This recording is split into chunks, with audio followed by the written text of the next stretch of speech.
You're listening to Shreveport Mudbugs Hockey on NATV and the Mudbugs Audio Network. Tonight's game broadcast will begin in a moment.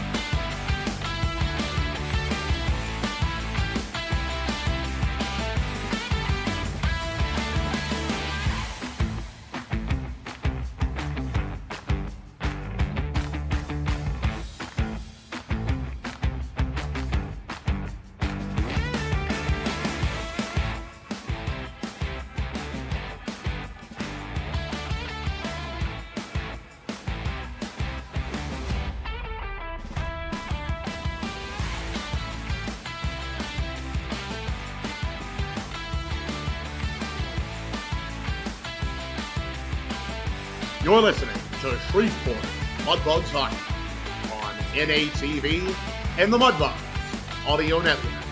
Tonight's game broadcast will begin in a moment.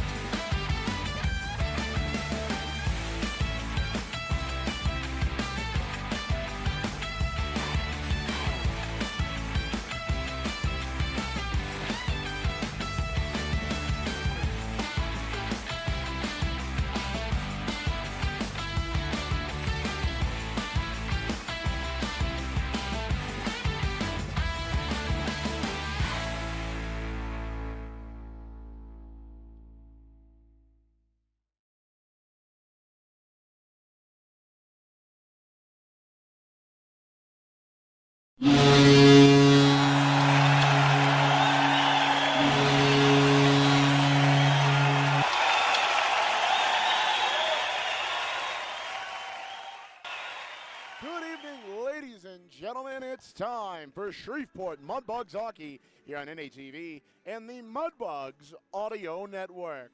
Thank you for tuning in tonight to Shreveport Mudbugs Hockey. It's the Mudbugs, it's the Wranglers in this final game of the weekend series here from the Budweiser bullpen in Amarillo, Texas. Once again, good evening, ladies and gentlemen. My name is Duncan Welker. Hopefully everything has been settled in one way or the other.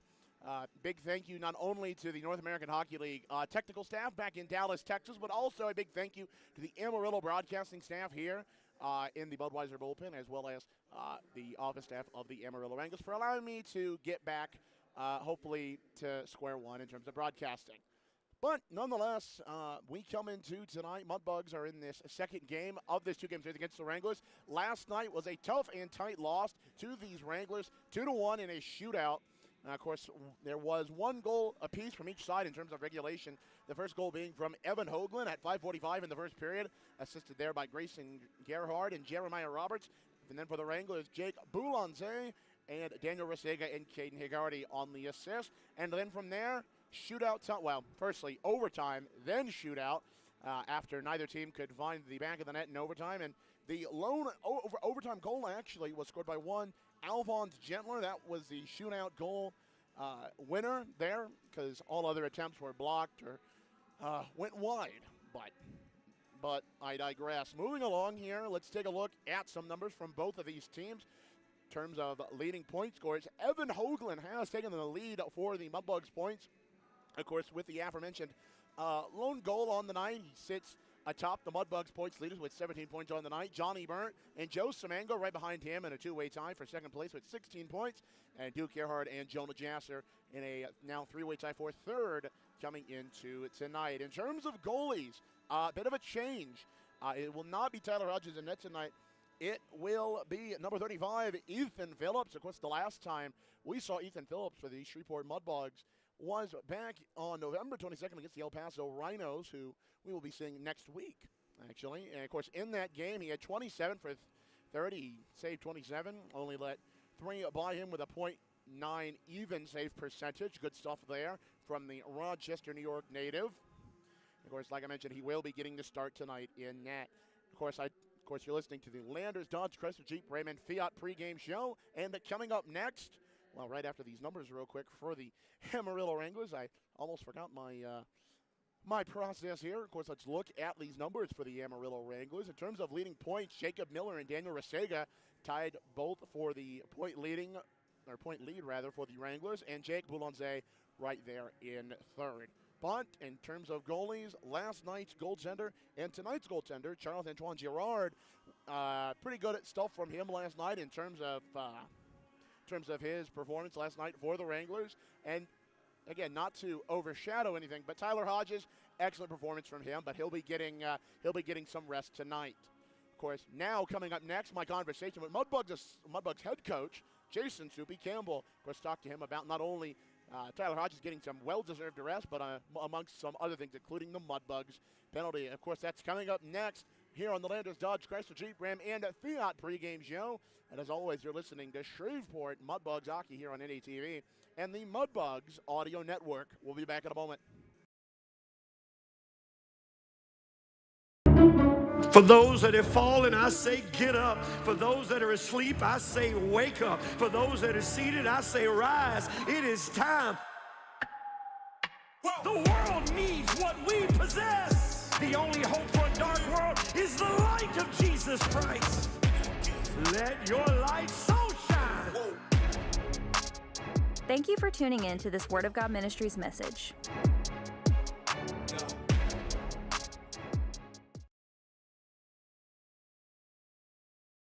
Welcome back into the Landers Dodge Chrysler Jeep Ram and Fiat pregame show. Now joining me is Mudbugs head coach Jason Soupy Campbell. Soupy, welcome in.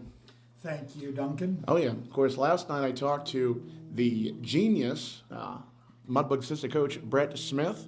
Of course, one of the things he mentioned to me before last night's contest was staying consistent on the penalty kill. Mudbugs did just that, except for the lone exception that led to the Amarillo power play goal that ultimately tied things. But with that aside, was that one of the stronger points of the game last night? Was the penalty kill? Well, the kill did pretty good. The goal that we gave up, was unfortunate. We just couldn't find a way to possess the puck. We got to it one time. We weren't able to get it out, and usually when that happens, you're tired at that point. You run around a little bit, but the guys did a good job. Just so happened the one shot missed the net.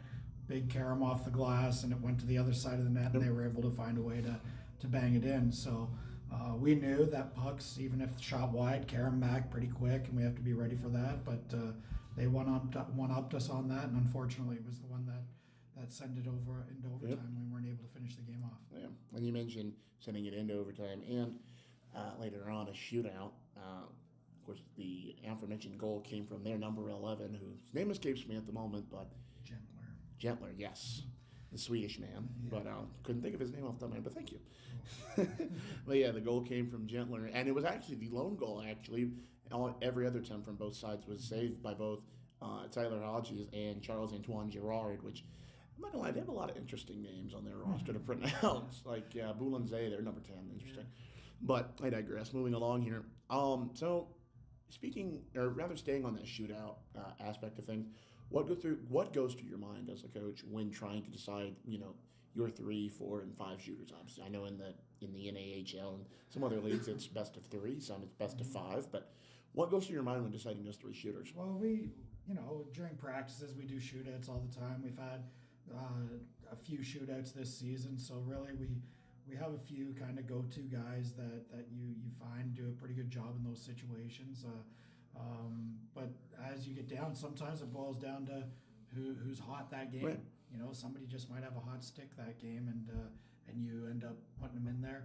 Really, before the game even starts, I jot a few numbers down just in case it goes that far, so I have something to reference to, and without all the pressure of the lights and all that going on during that shootout. But that those numbers can change as the game goes on. But that's typically how we do it. Right. You mentioned hot sticks. The lone regulation goal from the Bugs last night was Evan Hogan. Now, that was interesting because it had to be reviewed, not once, but at least from my perspective, it had to be reviewed twice.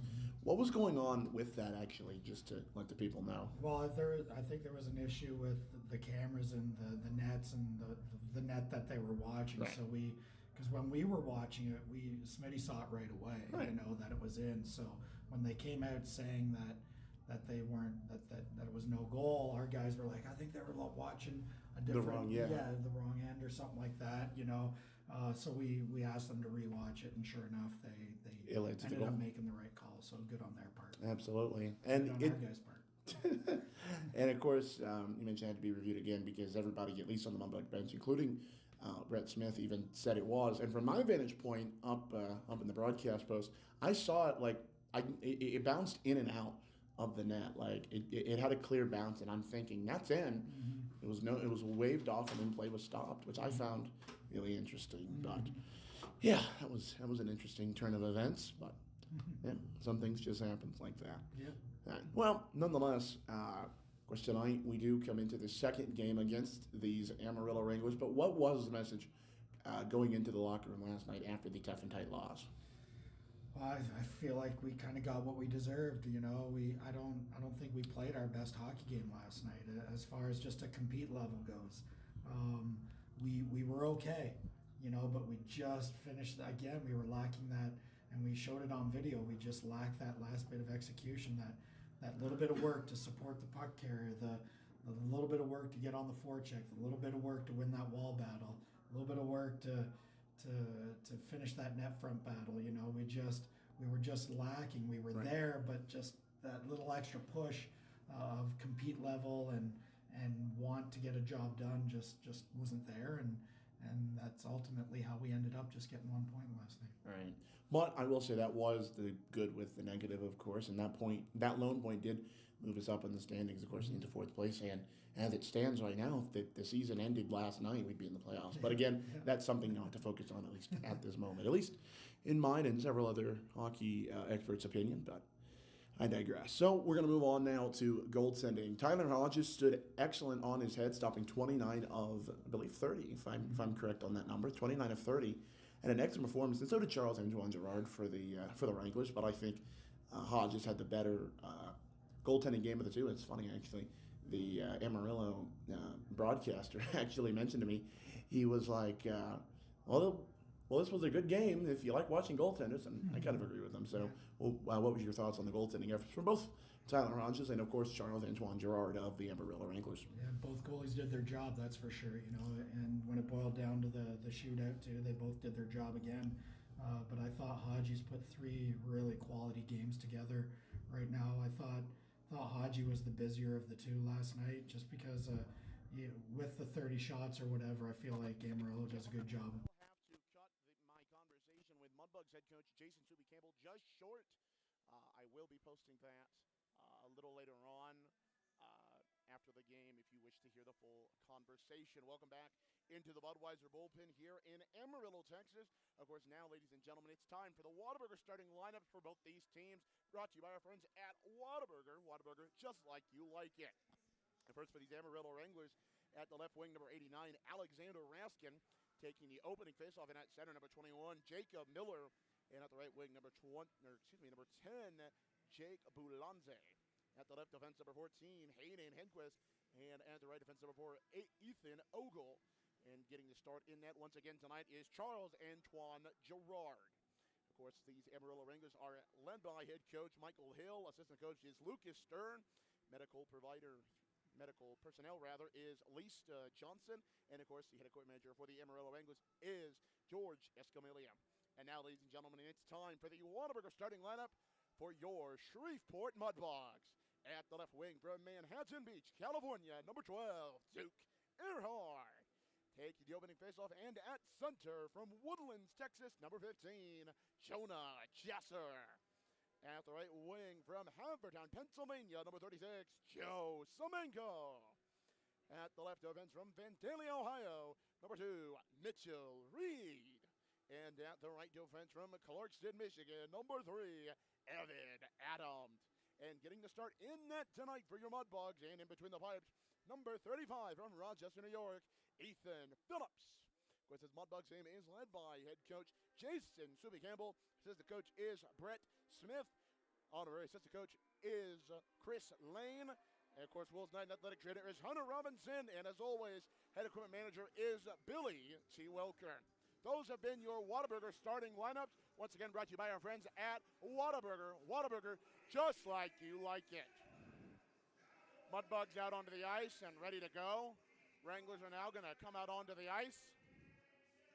Once again, ladies and gentlemen, I apologize for cutting the conversation off with Mudbugs head coach Jason Subi Campbell. He had a lot to say, and, well, so did I. I'll put it like that. We like to yap. I'll even put it more bluntly, if you will. Wranglers now coming out onto the ice. And, of course, once again, this Wranglers staff is led by former Mudbugs assistant coach Michael Hill. If you haven't heard it said enough, well, you get to hear it again. Wranglers now making their way out onto the ice. Their starters being introduced. Of course, Shreveport Mudbugs hockey tonight is brought to you by our friends at the Louisiana Association for the Blind. The Shreveport Mudbugs love their sponsors and partners, including Louisiana Association for the Blind. That's why we encourage our fans to support each and every one of our partners. And did you know that Louisiana Association for the Blind produces copy paper? If your business or organization needs copy paper or any other office supplies, visit lablind.com to order yours today. And keep in mind, there's free delivery within 100 miles. And help Louisiana Association for the Blind. Help those with vision impairments live an independent life. You can visit lablind.com and order your copy paper and other office supplies today.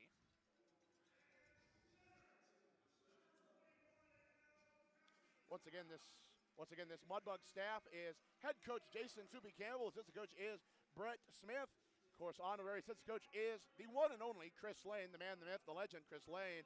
And of course, Wilson Knight and athletic trainer is Hunter Robinson. And, well, once again, your Mudbugs head equipment manager is Billy T. Welker. Now all the Wranglers are out onto the ice. Mudbugs are on the bench, and as well as the starters are out on the ice.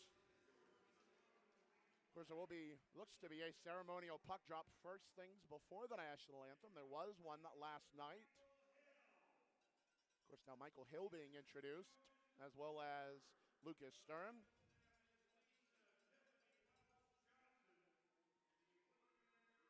But, yeah, that's where things stand right now.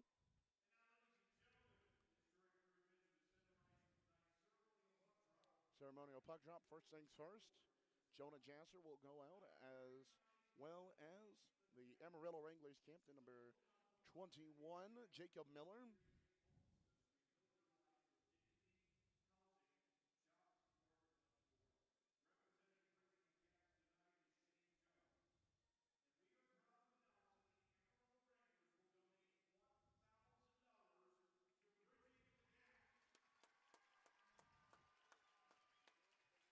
Good stuff there. $1,000 donated to, I couldn't quite get the name of the charity, but good stuff all around there from the Wranglers.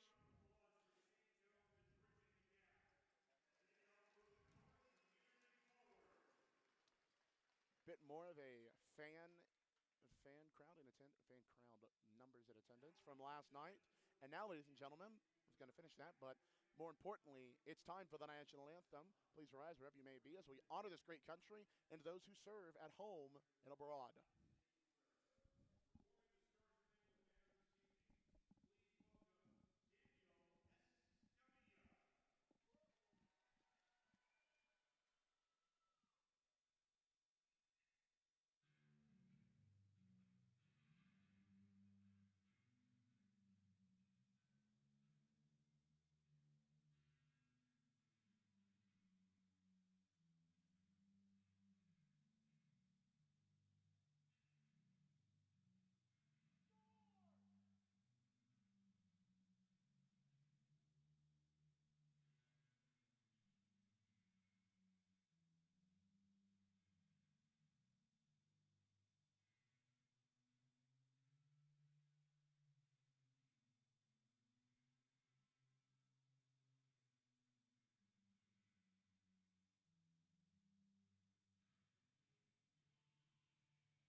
Once again, an excellent rocking rendition of the national anthem performed by one Daniel Escamilla. I believe there's some relation there to Wranglers equipment manager George Escamilla. Of course, last night's hockey game, if you tuned in, wherever you were, whether you were watching the Amarillo feed or listening in on the Mudbugs Audio Network, ended 2-1 in a shootout in favor of these Wranglers. But it's a new day, it's a new game, and these Mudbugs basically, in my opinion, have the 24-hour rule on their mind. Now the Mudbugs will go into their famous goal crease huddle, and they will break it down with the word family. That's the one thing I've mentioned before on this broadcast that defines this Mudbug team is family. Not only this Mudbugs roster is a family, the Mudbugs coaching staff and equipment and training staff, but also each and every Mudbug fan and Mudbugs office personnel is just that, family. Of course, now both teams' starting lineups now onto the ice. Head referee is blowing his whistle rather, and going to call both teams now to the face-off. Like I mentioned, Jonah Jass will be taking it for the Mudbugs, and Jacob Miller will be taking it for the Wranglers. Signals ready, puck drop, we're underway. Wranglers do win that face-off. Now it'll be Ogle. He'll give it back to Hayden Hedquist. Hedquist will throw it, and it'll get deflected by Raskin. Phillips will take it. He'll throw it around the half wall. Ogle tries to keep it in. He does. And a quick whistle. O'Brien calling the whistle, and it will be called offsides. So maybe I was wrong in that. I don't think Ogle quite kept it in. Nonetheless, faceoff will come out in front of the Mudbugs bench, just outside of the Mudbug zone. Jasser and Miller will take the faceoff again, and the Wranglers will win that faceoff. Now Raskin going to keep it here on the left-hand side. Raskin, his shot bounces off that wall behind the net of Ethan Phillips. Miller now going to try to find something, but instead Joe Semenga will grab a hold of it. And it deflects off a Mudbug, and Evan Adams went down, but he's okay. Jasser got a stick on it, deflect it. Duke Earhart trying to find something, make something out of nothing, but he can't do that. Now, Wranglers the other way, Raskin for Miller, and it gets taken away. Here comes Duke Earhart. Earhart through the front. Find Hoagland, who will be the subject of my North Carolina Press Loop first intermission interview. Now the Wranglers come back up with it. That's Higgardy. That's Caden Higgardy. Higgardy shot saved away by Taylor Hodges. Ethan Phillips. And now Mudbugs will backhand it on into the Wrangler zone now. Poe gets a stick on it, and he'll give it to Rasega. And Mudbugs will throw it back on into the Wrangler zone, but the Wranglers will take it back and believe that is Rasega. Yes, it is, and he'll try to find Lizotti in there. Rasega then will grab it after Lizotti got tied up. Now O'Rourke, his shot gets rolled on into the net of one, Ethan Phillips. Going to be a lot of muscle memory tonight, and a lot of muscle memory in trying not to say Tyler Hodges, who's had an excellent performance these last few games. Of course, the 2 in Lone Star and 1 last night, as well as as those 2 in Lone Star and 1 last night here in Amarillo. Faceoff will come out to the left of Phillips. It'll be Vinny DiUlio taking the faceoff, and Mudbugs will win that faceoff, but now the puck is loose. Mudbugs now gain control of it. That's Willie Tremblay getting battled on with Gentler.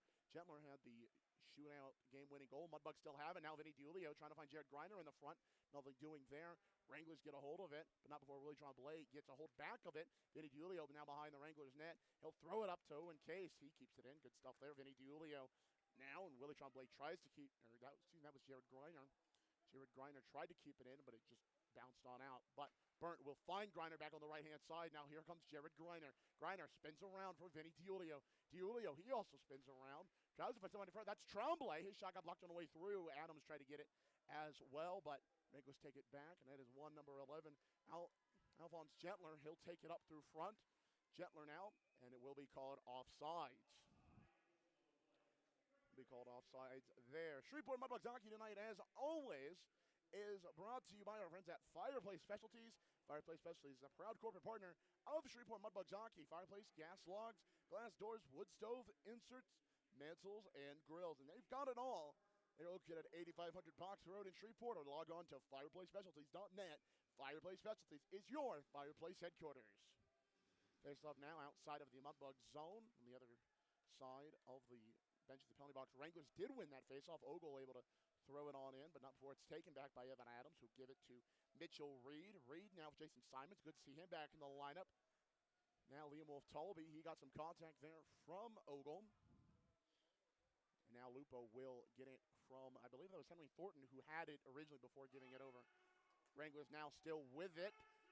Pass got deflected on the way through. Mudbugs still have it. That's Evan Adams, and he'll give it off to Chase Sakrisky. Sakrisky, he stops and rolls back.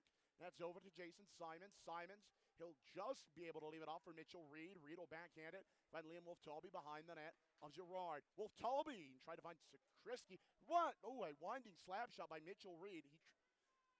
Sakrisky was trying to get something in front, but it rolled on the stick of Mitchell Reed. Reed took the slapper, and it just went wide. Nonetheless, Mudbugs back in their own zone. Evan Adams now back behind the net of Ethan Phillips. Evan Adams now still back behind the net, and Semango gets a little tripped up there from one Jacob Miller, but we move on. Now Duke Earhart will take it. He'll get around one Amarillo man. Puck will roll on in. Girard will play it, and he'll throw it, and he'll land back out, but not before it's on the stick of Ty Easton. Easton will throw it back into the Wrangler zone, and Amarillo will take it from there. But after some little deflection from one Joe Semango, Wranglers able to get it in, and they're going to get a personnel change. Ty Easton now, he'll give it off for Remy Pusateri. It's intercepted, and a shot from the Wranglers saved away by Ethan Phillips. That'll be a fun one. Nonetheless, Ty Easton through the legs from Higardi. Good stuff there. Pusateri now getting battled on by Raskin. Now be Jonah Jasser. He'll throw it up to Duke Earhart. Earhart trying to get through to Amarillo defenseman, and he'll get nothing doing there. Now Ogle grabs the back of his neck, but it'll just stop there. 15:48 left in this first period. Mudbugs nothing, Wranglers nothing. Shots are even at this point at one apiece. But we thank you for tuning in to Shreveport Mudbugs Hockey here tonight on NATV and the Mudbugs Audio Network. So far, everything seems to be relatively smooth, and I do appreciate the help of not only the NATV official and league back home, but as well as the Amarillo broadcasting staff. Faceoff will come to the left, or the right rather, of Girard. Mudbugs do win that faceoff. That's Owen Case in the left-hand shot, and it got covered up. It was a little loose, but it nonetheless got covered up there by one Charles Antoine Girard. So, faceoff now will come back out to the right of Mr. Girard. Mudbugs do win that faceoff. Oh, and Gerhard got some shove there. Now Amarillo comes back out with it. Higardi's going to take it after a quick pass back, and now Zotti will get a stick on it. Now Regesa will, and now somebody in front for Amarillo. They score! That'll be number 25, Tyler Zotti. Tyler Zotti with the goal. That will lead to an Amarillo 1-0 lead here with 15:23 left in the first. Zotti was in front after a pass from behind the net of one Ethan Phillips, and he was able to find it and throw it past Mr. Phillips, and that'll lead to a 1-0 there. Of course, Zotti will get it, and Higardi will get the assist as well as Resega. Let me go through that again. Tyler Zotti will get the goal. Caden Higardi and Daniel Resega on the assist. Of course, Resega, one of the leading point scorers for this Amarillo team. While we have a moment, let's take a look at their points and where Mr. Lazzotti stands. That'll be his 10th point of the year. That'll be his 5th goal on the year. And in terms of assists for Higardi and Resega, that'll be his 9th assist of the year. And for one Mr. Higardi, that'll be his 5th assist, and that'll be a 7th overall total point. So, Wranglers lead this hockey game 1-0. Now we're coming back to the neutral zone face-off circle after the foam stars have been picked up. It'll be Vinny DiUlio taking the face-off for the Mudbugs, and for the Wranglers, it will be number 11, Alphonse Gendler. Something going on, and I believe they're trying to get something working. And okay, well, they get the door down over here to my left where the Mudbugs come out fixed. So Vinny Dooley will take it for the Mudbugs. Gentler will take it for the Wranglers. Mudbugs want it, but immediately turned it right over to the Wranglers. O'Rourke threw it in. Now Mudbugs trying to get it out of their own zone. They do.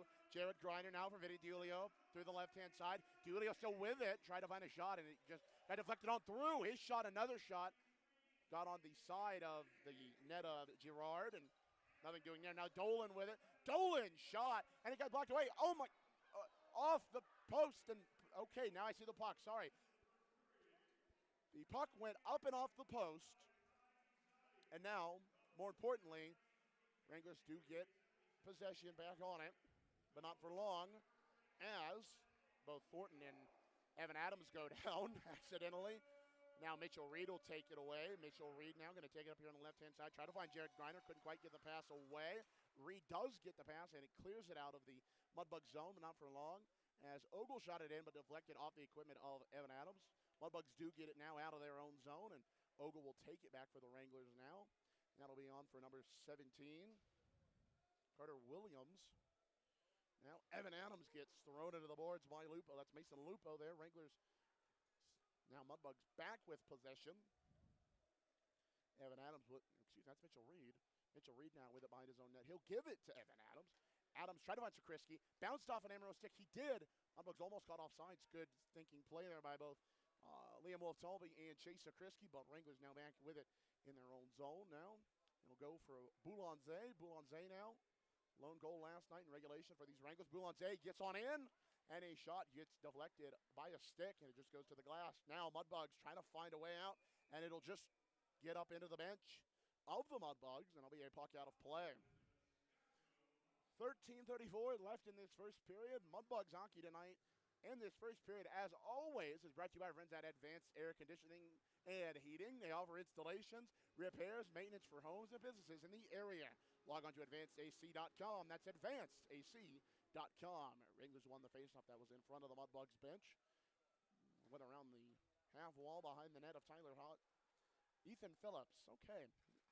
And now, a shot from the left defense. That was number 14 of the Wranglers. Got saved away there by Ethan Phillips. I'm going to have to get that in my head fully. Remy Pusateri now will dump it on in into the Wranglers zone now. Pusateri there with number 14. Mudbugs now with it, trying to find somebody in front to find Tyson on the left. Easton shot, it gets deflected, and now Wranglers going to have numbers. Hey, Gardy, it's a 2-on-0. Hey, Gardy and Regesa. Regesa, excellent save by Ethan Phillips. And he'll just cover it up there. An excellent save from Ethan Phillips. That'll get my name. That'll get his name in my head. But nonetheless, oh, and Ethan Phillips is just holding on to that puck there. Although it doesn't. Okay, he's good, I think. I think he is good. He definitely did take a hard bit of contact to get that puck covered up, but he did just fine. It looks like he's fine at least. The refs are talking to him, making sure he's okay. Now Hunter Robinson coming out to make sure everything's okie dokie.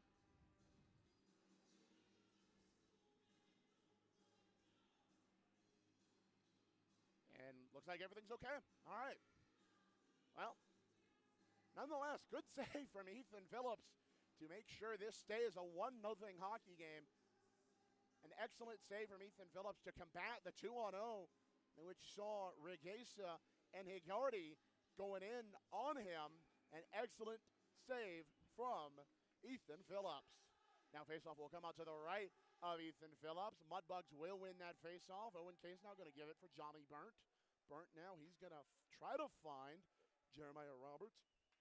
Roberts will throw it on into the Wrangler zone. Evan Hoagland shot just off the side cage there of Girard. Puck in front, nothing doing there. Now Wranglers come back with it. That's Miller. Miller's pass at least tried to get on the way through. Now Mudbugs come with it.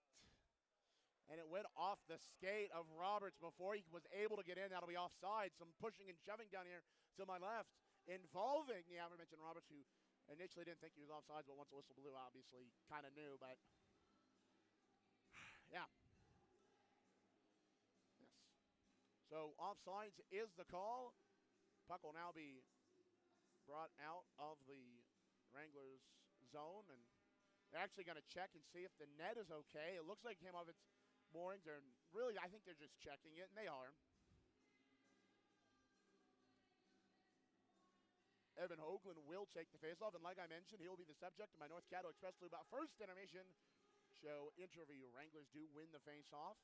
Now O'Rourke will find his man there. Now Tsoukalis, now he'll get battled on there, but Mudbugs take it back.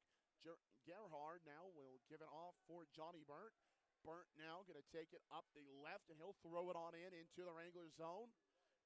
Dolan will clear it back out after it bounces off the ref there. One of the linesmen there. Now Roberts will take a whack at it, and it'll roll on into the Wranglers zone, but Wranglers do get a stick on it. Now Wranglers up the left-hand side. They're going their way. Shot easily into the glove of Ethan Phillips. Now some pushing and shoving. Some action down here to my right. Willie Tremblay's involved, and a helmet was thrown. Willie Tremblay's helmet was thrown by, I believe that is number 15, Tyler Tsoukalis. A helmet was thrown. That was Willie Tremblay's helmet thrown by Tyler Tsoukalis. And Tsoukalis will go to the box for that. I have to find out the full call. I imagine it has to do something with equipment being involved. We'll find out what the exact call is here momentarily. Referees now discussing what's going on. Referee still discussing here. Mudbugs Hockey tonight, as always, is brought to you by our friends at Down Home Meats. Family owned and operated Down Home Meats has been serving the good folks of Stonewall, Louisiana for over 42 years. They're dedicated to creating sausage the way it was made 100 years ago, focusing on 4 main ingredients and using them as well as natural casings to give you the very best in old school smoke-flavored sausage. Once again, that's Down Home Meats. Thank you, Down Home Meats, for sponsoring this Mudbugs Hockey broadcast. Jonah Jasser is now discussing things with head referee Wilson and linesman Enos, as well as for the Wranglers. That was number 77 for them. That was Daniel Rasega. So Tsoukalis will be in the box. We'll find out the call here shortly. Imagine it has something to do with equipment, but nonetheless, Mudbugs will be on the Scott Powerline power play. Have to find it here in a quick second. And the last faceoff will come out to the right of one. Jonah Jasser will be taking the faceoff. Comes out to the right of Girard. Now Mudbugs, Gerhard gets on it, but it just will trickle out of the Wrangler zone. I think I saved that somewhat. Now Gerhard will take it on in, the former Wrangler. He'll throw it on in, rather. Wranglers, they are able to clear it out, and Ethan Phillips will collect it. And he'll just leave it on there for Evan Adams, who will take it. Take it through the neutral zone, but will firstly backhand through to Joe Samango. Puck now into the Wranglers zone. Poe will come up with it for the Wranglers. He'll dump it on down the length of the ice. Ethan Phillips will collect it. He'll give it off to Joe Samango. Samango for Gerhard. Gerhard going to hold. Finds Jonah Jasser. Right-hand corner. And now Gerhard in open ice. Shot! And nothing there. Puck still loose. Gerhard still with it. Trying to find something in front. And it got deflected on the way through. Now Jonah Jasser collects it for the Bogs. Lost possession of it for the moment. O'Rourke now for the Wranglers, but collected now by Duke Earhart. We're going to calm things down here for the moment. Jasser back for Earhart. Earhart now back for Jasser, who then, just went through the skates of Duke Earhart. Mudbugs will get a personnel change. 50 seconds left on that penalty to number 15, Tyler Tsoukalis. And now 40 seconds left on the Scott Powerline power play. First of the night for the Mudbugs. Whew. It's getting a little hot and heavy in here, ladies and gentlemen. Nonetheless, Evan Hoagland will take it from his own zone now. Hoagland going to weave his way through, and he gets through on the right-hand side. Try to find Duke Earhart in front, but Johnny Burnt will keep it in the Wranglers zone. Burnt with a slapper. It just gets blocked by number 7, Mason Lupo. 20 seconds left on that penalty. Mudbugs now back into the Wranglers zone. That's Jeremiah Roberts. Roberts and now getting battled on there by some Wranglers. And now out comes with it, comes the Wranglers. That's Rasega. Rasega in, shot, and an excellent stoned wall save by Ethan Phillips. An excellent save on the breakaway, on the short-handed breakaway. Shot attempt from Daniel Rasega is stoned by Ethan Phillips. Excellent stuff there from the Rochester native. And like I said, these saves that Phillips is making is definitely getting his name into my head now. So, all things considered. 9 seconds left on the penalty to Tsoukalis. Face-off out to the right of Phillips. Mudbugs will now win that face-off. They'll take it. Easton over to Griner. Now 4, 3, 2, 1, and penalty will expire. Mudbugs not successful on that Scott Powerline power play. Puck still loose and dangerous in their own zone. Easton tried to get a stick on it. A few Wranglers as well, and they'll throw it back behind the net of Tyler. Ethan Phillips. Muscle memory. Anyways, puck now thrown out of the Bug zone. Just pucks bouncing everywhere. Ladies and gentlemen, when Willie Tremblay with a shot that went off the blocker of Charles-Antoine Girard and it went up into the air, actually. Restega tried to find a pass, and it got off the stick of Evan Adams, who then tried to slam it on down there for Jared Griner. Luckily, just deflected, so no icing there. But Wranglers take it back now. That's Boulanze. Boulanze going to take it in. Tries to wrap around. Nothing doing. Good defensive stuff there from the Mudbugs. Oh, and a almost face wash. I believe it was a face wash there from the Wranglers to Joe Samango. Nothing called, nothing doing. We move on. 8:55 left in this first period. Wranglers 1, Mudbugs nothing. Mudbugs now have it in their own zone. That'll be Evan Adams. Adams now for Jasser. He'll just deflect it on in. And Girard will come back out and play it. Bounce off the skate of Jasser. Did Girard's attempt. Duke Earhart now will take it. Find Jasser. Jasser trying to find Joe Samango. And he just gets deflected on the way through. Now back come the Wranglers, but Samango will pick his pocket. Good stuff there, Joe Samango. Now Johnny Burnt will give it to, I believe that was Evan Adams. Yes, it was. Girard now will backhand it.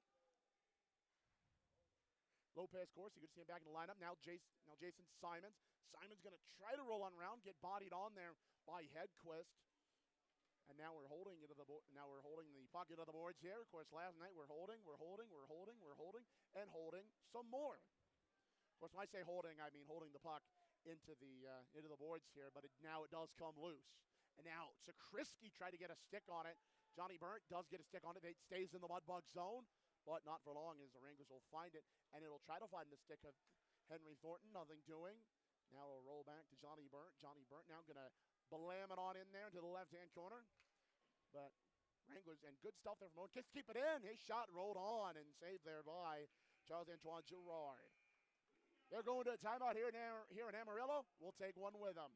Wranglers 1, Mudbugs nothing. 7:37 left in this first period. You're listening to Shreveport Mudbugs hockey here on NATV and the Mudbugs Audio Network. We'll be back in a moment.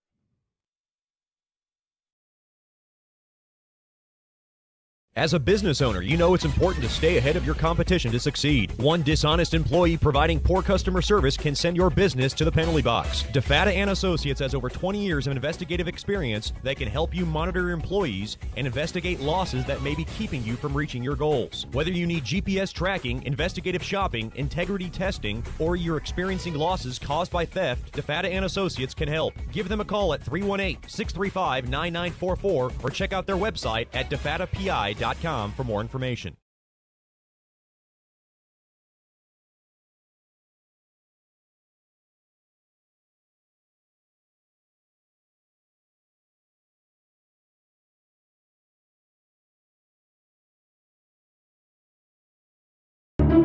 For those that have fallen, I say get up. For those that are asleep, I say wake up. For those that are seated, I say rise. It is time.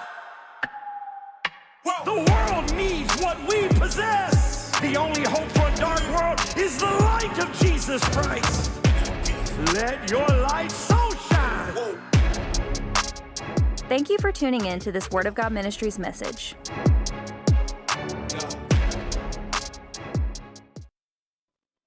Just now announcing the score of the Indiana-Ohio State game. Mudbugs won that faceoff. Pusateri shot got blocked on the way through.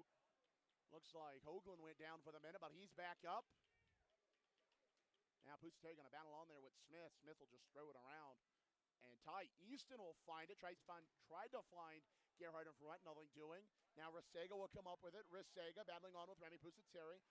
He'll circle around. Restega will try to backhand. He does find Sigurdi, but he gets battled on by Gabe Lopez Corsi. Good to see him back in the lineup. Wranglers still with it. He'll give it off, and he'll just roll on front, and it got deflected by a stick in the net front. I believe that was off a Mudbug stick, but Good stuff there. Now Ty Easton will take it. Now backhand it to Remy Pusateri. Pusateri then will throw it back to Ty Easton, who will throw it back to Remy Pusateri. It gets deflected off of Sukalis' stick, but Mudbugs still have it. Good stuff all there considered. And Pusateri got a little contact there from Risega. We move on. Wranglers now back with it. They get into the Mudbug zone. That shot is Zani, and it just stays out of the back of the net of Ethan Phillips. Good stuff by the Mudbugs to clear it out of the blue paint. Mudbugs will able to just clear it out of the Wranglers, their own zone, excuse me. Adams now getting battled on there by Gentler. And he'll backhand it to Remy Pusateri, who then will find Vinny Dulio. He'll circle around behind his own net. Vinny Dulio will find Jeremiah Roberts. He deflected it on the other side of the red line, so no icing called there. Wrangler's going to try to get it. Intercepted by Evan Adams. He'll throw it in, but it gets batted down there by Ogle. That's Ethan Ogle. Mudbugs now keep with it. Sakrisky, front, shot!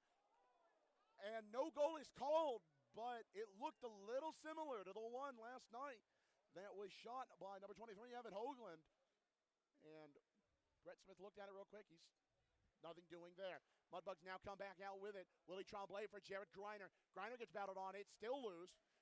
Griner now for Tremblay. Tremblay shot and into the equipment of Charles Antoine Girard.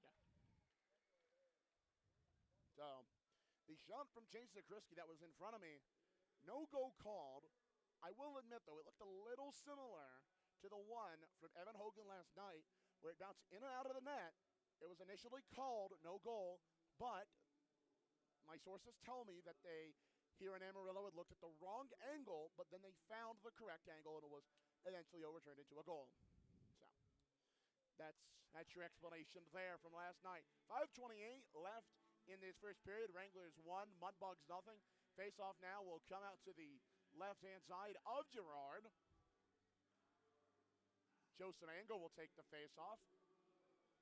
And talking to Coach Soupy as part of the Landers Dodge Chrysler Jeep Ram and Fiat pregame show, Mudbugs do win that face-off, but it'll bounce on out of the Wrangler zone. I was talking to Coach Soupy, and he said he really leaves his strategy up to the players. Now, he does have strategies, and they follow them to a T, but usually lets the players kind of work things out, if you will. Now, Mudbugs still have it. It bounces off the stick of Jonah Jasser, who usually takes the face-off, and covered up there by Girard.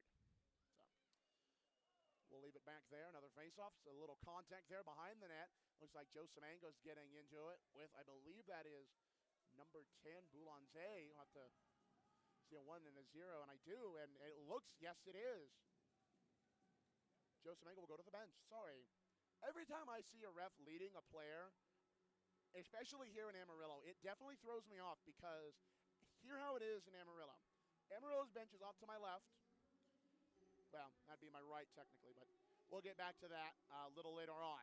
Liam Wolf-Talby going to take the face-off, and Wranglers will win that face-off. They'll throw it out of their own zone.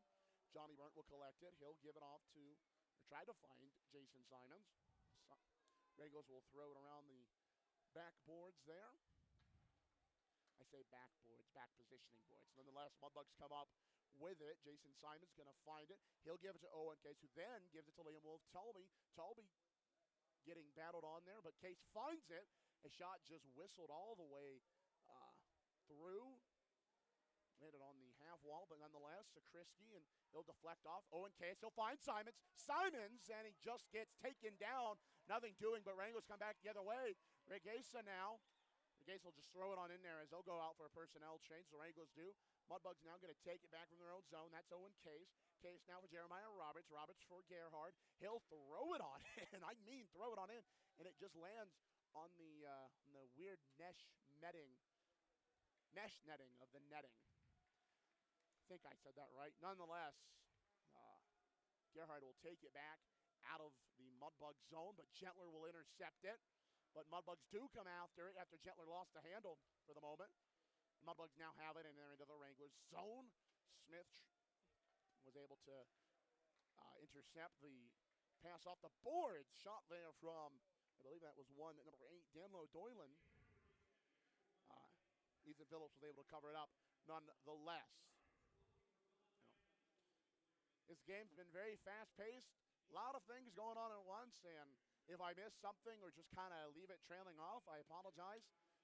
But like I said, it is very fast-paced, and it's one of those things where sometimes when you call a hockey game, you have to have a keen eye to do that as such. And Chet Yoder will be doing that next week. He'll be back with us in El Paso. He'll be back with us in El Paso. Face-off now off to the right of Ethan Phillips. Mudbugs win that face-off. Pusateri now will throw it off the glass in their own zone. Griner got a little stood up there. Still on his feet, though.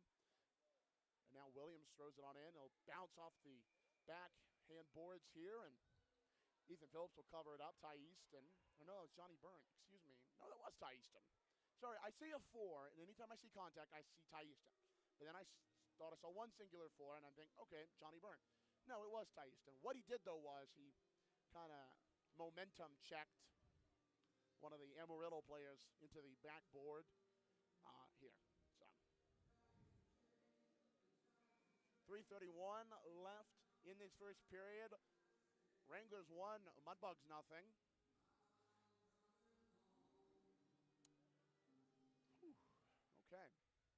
Sorry, Wranglers do win that faceoff. O'Rourke, and it just able to get collected by Phillips. I thought it was sliding through the blue paint, but must have bounced up and into the glove of Ethan Phillips. So good stuff there for Phillips to collect it and keep this a 1-0 hockey game in favor of the Amarillo Wranglers. Of course, in terms of Morris and DeWitt, injury report, nothing new really to report on that factor. Of course, Carter McKay is still out with an upper body injury, and Ryan Baird, nothing new on the status of him, at least nothing that Chet Yoder hadn't told you before. Of course, that being he will be back sometime within January, at least that is from what I remember. Nonetheless, face-off off the left of Phillips. Wranglers win the face-off. And now instantly stopped. Now that'll be number 21. Jacob Miller will be going to the box, as well as Mitchell Reed. We'll get the call. We'll get the call here shortly. 4-on-4. Slashing looks like the call, at least from what I saw. So it will be 4-on-4. It'll be an even playing field. Just each man with one down, of course. And yes, like I mentioned, both men will get slashing. It'll be for number 21, Jacob Miller for the Wranglers, and number 2, Mitchell Reed for the Mudbugs. Both men with the slashing penalty. 2 minutes have been put up on the board here. Of course, now faceoff will be off to the left of Ethan Phillips. Wranglers win that faceoff. Poe now going to find somebody in front. Shot from Smith. Gets blocked on there by Ethan Phillips. Smith, Erkling finds Hidgardi in front. Good defensive work by the Mudbugs. Now comes Duke Earhart. Earhart gets a little stick action there. Nonetheless, puck's now into the Wranglers zone, but gets taken on back by the Wranglers, and Poe will take it back from behind his own net. Of course, Poe, that is Landon Poe. Landon Poe now just going to take it himself through the neutral zone. He will, and he'll take it himself. But before he gets it poked away there by, looked like Owen Case and an Evan Adams combo. So good stuff there. Now Evan Hoagland going to come through the front himself. Hoagland's shot gets it's a quick deflection, but finds in front there by Evan Adams. Mudbugs still with it. Pusateri, and it gets off the pads of Girard. Mudbugs still with it, at least for the moment they were, but Wranglers take it back. Gentler now getting battled on with Earhart. Earhart picks his pocket. Earhart shot. It just goes off the glove of Girard. Now Wranglers will take it back. That's Hedquist now in his own zone.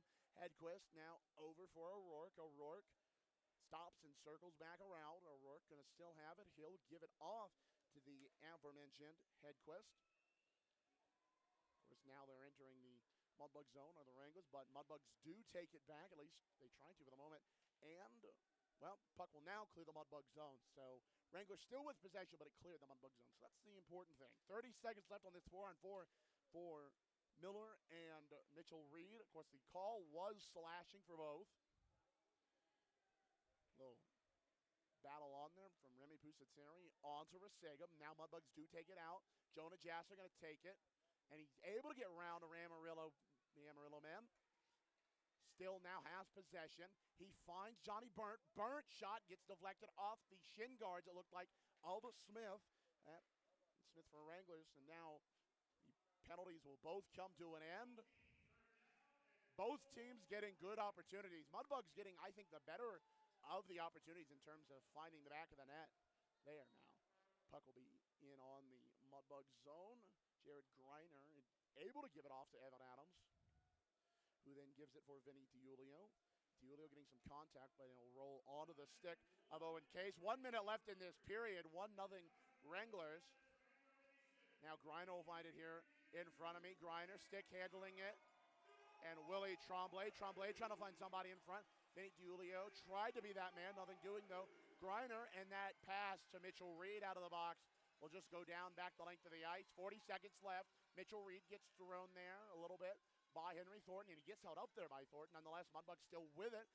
And Evan Adams will poke check, and now it's Greiner and Adams. Greiner shot. Adams, rebound, scores!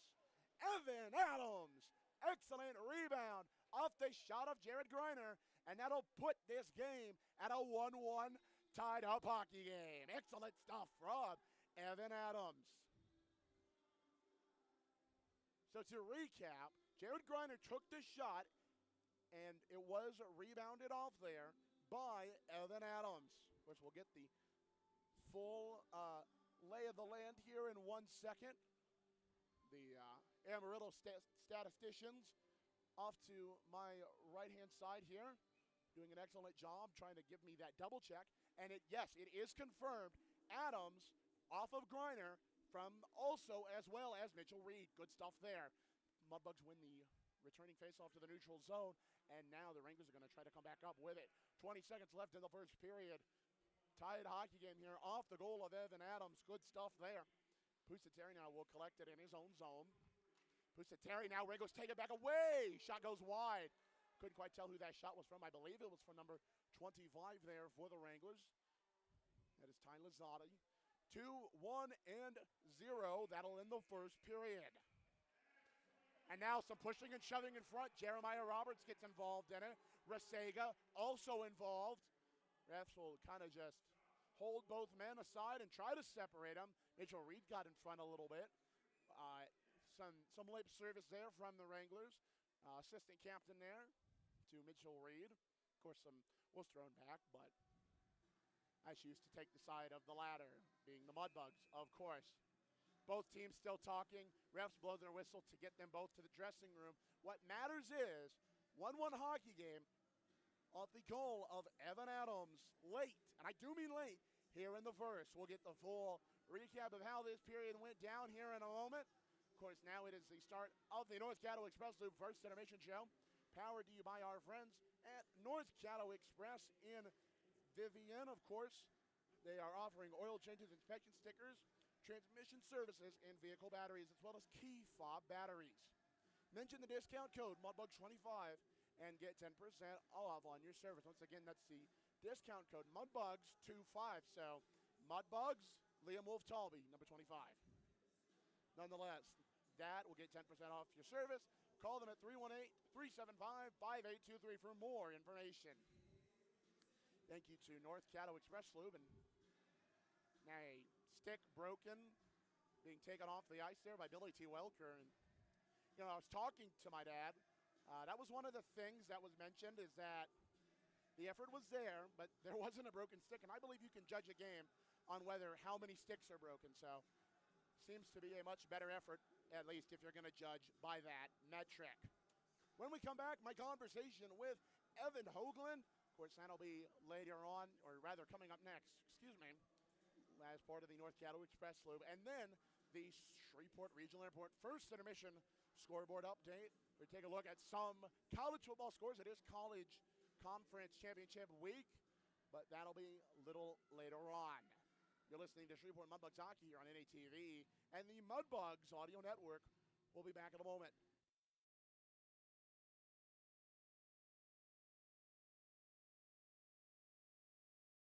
As a business owner, you know it's important to stay ahead of your competition to succeed. One dishonest employee providing poor customer service can send your business to the penalty box. DeFata and Associates has over 20 years of investigative experience that can help you monitor your employees and investigate losses that may be keeping you from reaching your goals. Whether you need GPS tracking, investigative shopping, integrity testing, or you're experiencing losses caused by theft, DeFata and Associates can help. Give them a call at 318-635-9944 or check out their website at defatapi.com for more information.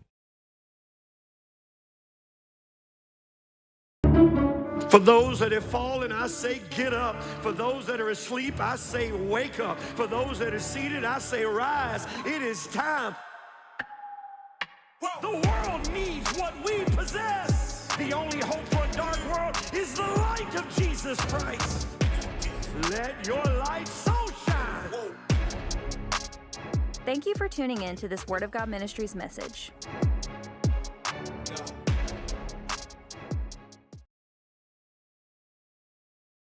Welcome back to the North Caddo Express Loop First Generation Show. I'm Duncan Welker, and now joining me is Mudbugs forward number 23, Evan Hoagland. Hoagie, welcome back in. All right. No, you're good. You're good. I just didn't expect the one word. No, you're good. Well, Evan, last night we come off a tight and tough loss against these Amarillo Wranglers in the shootout, though, so we're able to get a point. So some good with the bad.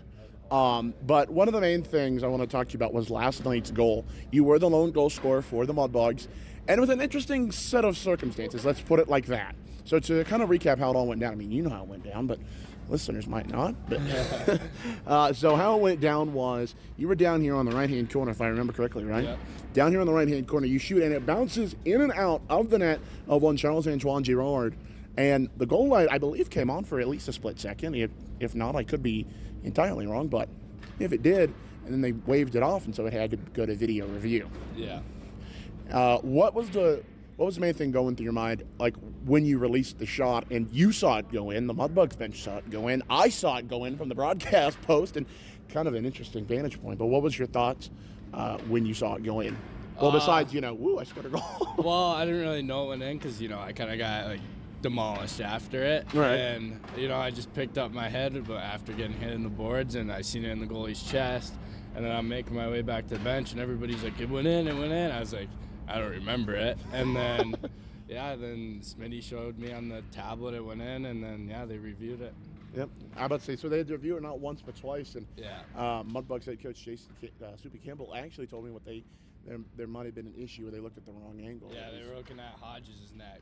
Looking at how do you? I'm not gonna. I don't think they wanted to say that they didn't know how to work the camera or something. Yeah. Well, I'm not gonna say that. I'm about to say you can get that. I'm kidding. Sitting here with Mudbugs forward number 23, Evan Hoagland. Of course, Hoagie, like I mentioned, we're coming off a tight and tough loss in the shootout against these Amarillo Wranglers, but it is a new day and it is a new game. But I do want to ask you something about the past. What was the word going into the locker room after that shootout loss? That we just gotta bring more energy tomorrow and be better together. I was about to say, so try to stay on that consistency but intensity theme that has seemed to have seeped its way in back to the Mudbugs. When we talked last, I mentioned the theme of intensity but inconsistency. But now it seems to be these last few games it's been consistency but also intensity. Yeah. So moving on here, Evan, one of the biggest things I am a little curious about, and I think I might have asked you about this last time we talked. What is the weirdest name you ever been called? Of course, your name is Hoagland. They called you Hoagland last night, or Hoagland. Yeah. And I'm like, okay, I'm gonna have to talk to them about that a few times. Probably Hoagland. Definitely Hoagland. Yeah. That's really. Not gonna lie, I figured hoagie would like a hoagie sandwich would be on there. I mean, maybe that's not the everybody calls me hoagie, so I'm just used to it. All right. Well, hoagie. Moving along here, what's a hidden talent most people don't know about you? Because I'm a little curious about that. I can juggle. You can juggle, really? Yeah. I was about to say, what's the most things you've juggled, and what's the most interesting thing you've juggled, and why? Well, yeah. 3 things, and it was pins last year on my old team, the Indians. Our goalie actually taught me how to juggle in the locker room. I was about to say, now when you say pins, like bowling pins? Yeah, like or bowling pins. Okay. You know what? I could see a future for you in the circus. I'm kidding. Yeah. Of course, Hoagie, we come into tonight's contest trying to get back in the regulation win column. And I think one of the biggest things, Hoagie, what is one of the biggest things that you want to see the Mudbugs team do tonight to get back into that regulation win column? Just stay together and be there for each other, and then pick each other up if stuff goes wrong. Absolutely, absolutely. So, Hoagie, I asked this question to a couple of your teammates, but also the Mudbugs coaching staff. What is on your Spotify Wrapped, Apple Music Recap, YouTube Music Recap, basically your year-long music app recap? Just country. Really? Okay, Yeah. so country seems to be the theme Yeah. going across the locker room for both players as well as coaches. Good. And something else I want to ask you, with the Christmas holiday season coming up, and it's a two-parter question here. What are some of your Christmas traditions? Well, if you have any, I guess I should not say. really. Not really, just spending time with the family, Yeah. kind of. That's fair. That's fair. Yeah. All right. And your second thing is, what's one of the main things you want for Christmas this year? Definitely just more clothes. More clothes. I was Yeah, about like to say. sweatshirts and stuff. Okay, more clothes, sweatshirts. I was about to say any particular brand. I know people are very Lululemon. Lululemon. Okay, Yeah. you know what? I was about to say Jonah Jasser has a lot of Lululemon. yeah, I've yes. noticed. Yeah. And of course. Well, Hoagie, thank you for taking the time to come on here on the North Caddo Express Loop First Intermission Show. Always good to talk to you, buddy, and hopefully, you. yep. And let's go get them tonight. Yep. And of course, we'll be back with more after these messages on the North Caddo Express Loop First Intermission Show. You're listening to Shreveport Mudbugs Hockey here on NATV and the Mudbugs Audio Network. Hey, this is Chet Yoder, voice of the Mudbugs. DeFada and Associates Investigative and Risk Analysis Services has been conducting professional private investigations for over 20 years. They offer a full range of services to both individuals and businesses. Whether you need an investigator for a personal matter like a child custody case, or you suspect an internal theft problem with your business, DeFada and Associates has the experience, training, and knowledge to get you the information you need. Call Jerry today at 318-635-9944 to talk about your case, or visit them online at defadapi.com.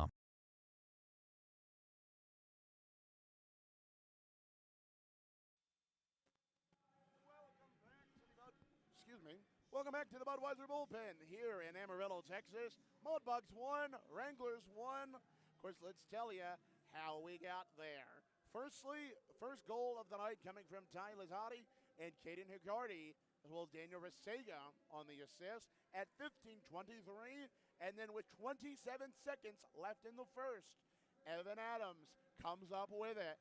Goal assist coming from Jared Greiner and Mitchell Reed. So good stuff there. Of course, that is it for goal-scoring efforts. Meanwhile, Ethan Phillips, 10 of 11 so far, as well as on the other side of things, Charles-Antoine Girard, 9 for 10. So once again, for the time being, let's put it like that, it looks like it's going to be another goaltending battle, which Amarillo broadcaster, I almost lost his name there, Daniel Whitman mentioned to me last night was a great hockey game if you like watching the goalies. And, I do actually like watching the goalies' efforts, and that's just me. So, yeah. And let's get into the penalty efforts from this side. Only 3. Tyler Sukalis with a slashing minor at 12:01 in the first.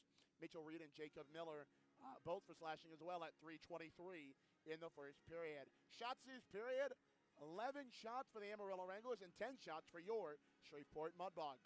So, good stuff there all around, and an excellent salvage to a period that admittedly looked back and forth, but going into the dressing room, that's a great momentum builder. So, now, ladies and gentlemen, it's time for the Shreveport Regional Airport First Intermission scoreboard update, powered by our friends at the Shreveport Regional Airport. Of course, first we're going to look at some scores going on in the rest of the North American Hockey League. I believe only 1 or 2 will impact the Mudbugs' place in the standings. Of course, that Corpus Christi Amarillo game will do just that. We're going to take a look at that here once everything decides to load for me. And it is. All right, let's get going here. Some games going final. The Danbury Hat-Tricks defeating, and I do mean defeating, the New Hampshire Mountain Kings 8-0. The Rochester Junior Americans defeating the New Jersey Titans 3-0. Some games still ongoing. We're going to start here with the South Division. The Corpus Christi Ice Rays lead 2-0 against the Odessa Jackalopes with 7:50 left in that hockey game there at the Ector County Coliseum. Of course, Corpus Christi goals are coming from Chase Nary, both of them actually, at 7:04 in the first and 13:13 in the third. Moving along in the South Division, El Paso and Oklahoma just getting underway in the second period. No score there from the Blazers Ice Center. We're going to keep moving along into the South Division, of course. Here at the Budweiser Bullpen, it's 1-1 between your Mudbugs and the Wranglers. And here up next, the Outpost Ice Arena. That's the home of the New Mexico Wolves. Lone Star, 2-1 lead over the Ice Wolf. That game just getting ready to go into the first intermission there in New Mexico. Now we're going to move on to the rest of the league real quick. Of course, Maryland, the Black Bears have the lead on the Elmira Aviators, 3-0. The Springfield Junior Blues, 3-1 over the Kenai River Brown Bears. That game in the third period. The Northeast Generals have a lead on the Philadelphia Rebels, 2-0 there. The North Iowa Bulls, 3-2 over the Watertown Shamrocks. That game just now in the second intermission there. The St. Cloud Norsemen, 3-1 over the Aberdeen Wings. That game in the second intermission. The Minot Minotauros and Minnesota Mallards, 1-1 all there, 11:20 in the second period. The Wisconsin Wendigo have a 2-0 lead over the Janesville Jets, 15-19 in the second period. Moving along here, Bismarck, the Bobcats, and the Austin Bruins all tied up at 1. That game in the first intermission. And one game still left on the docket is the, actually no, I apologize, it's not on the docket. My eyes messed with me once again. The Minnesota Wilderness have a 1-0 lead on the Fairbanks Ice Dogs going into the first intermission there. Let's take a look at some college football scores. 2 scores of notable note. And, of course, this comes in big part to Mudbugs associate and honorary head coach. Mudbugs honorary head coach Chris Lane. Georgia defeating Alabama 28-7. And as of right now, Ohio State 7, Indiana 3. Of course, the Welker family's cheering for the Hoosiers. They did not have a good effort in their basketball game today against the Louisville Cardinals. But the less said about that, the better. If you're the Welker family, it is still 7-3 in favor of the Buckeyes. They're in a Big Ten championship. Duke and Virginia ACC championship game. Duke was not expected to make it, but a lot of twists and turns in coastal chaos. So that game's 7-7 there. Texas Tech, the Red Raiders have won the Big 12 against the BYU Cougars, and that will eliminate, or allegedly eliminate, the BYU Cougars from the college football playoff. And then, of course, in the MAC, good old action there, Western Michigan defeating Miami of Ohio 23-13. Now let's move on into the NHL. The Boston Bruins, they have a 2-1 lead over the New Jersey Devils. That game in the third period, 13:25 left there. The Montreal Canadiens have a 1-0 lead over the Toronto Maple Leafs with 17:18 in the third period. The Blues, St. Louis, 17:58 left there. They have a 2-0 lead against the Ottawa Senators. That game also in the third period. Of course, the Islanders and Lightning, 0-0 there. Game in the third period. Moving along here, let's get into the Carolina Hurricanes and Nashville Predators action here. 4-0 in favor of the Hurricanes. That game just getting underway into the third period. Calgary and Utah. Calgary has a 1-0 lead over the Utah Mammoth. 17:07 left in the third period. Chicago Blackhawks and the LA Kings. 0-0 score with 19:04 in the first. Some games still on, or one game plus 2 more on the docket in the NHL. The Jets and Oilers, didn't want to confuse my Wayne Gretzky teams there. Moving along, Jets and Oilers starting at 9. The Wild and Canucks also starting at 9, and the Red Wings and Kraken starting at 9 as well. Of course, some games going final. The Panthers 7-6 over the Columbus Blue Jackets in overtime. Wow, 7-6. That okay. And then the Colorado Avalanche defeating the New York Rangers 3-2. Let's take a look at some NBA scores. Why not? I'm in a good mood tonight. Atlanta 115-102 over the Hawks. And, of course, the rematch of the, 2015, 16, I believe 17, and 18 NBA Finals. It's the Warriors and Cavaliers, if you know your basketball history. 67-55 in favor of the Golden State Warriors. Moving along here, the Detroit Pistons, 78-69 over Milwaukee. Of course, the Sacramento Kings, 72-55 over the Miami Heat at half, as well as the Clippers and Wolves. That game is in half as well.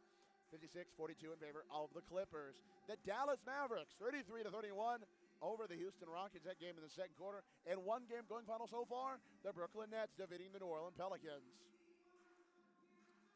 So let's kind of detail things about this hockey game tonight. Of course, that has been your Shreveport Regional Airport first intermission scoreboard update. Join me next period for my Graph Orthodontics in-depth look around the world of sports. It's going to be a little longer, actually, as a lot is going on in the world of sports. Like I mentioned, college football conference championships. Last night, and yesterday rather, was World Cup qualifying group draws. I messed that up.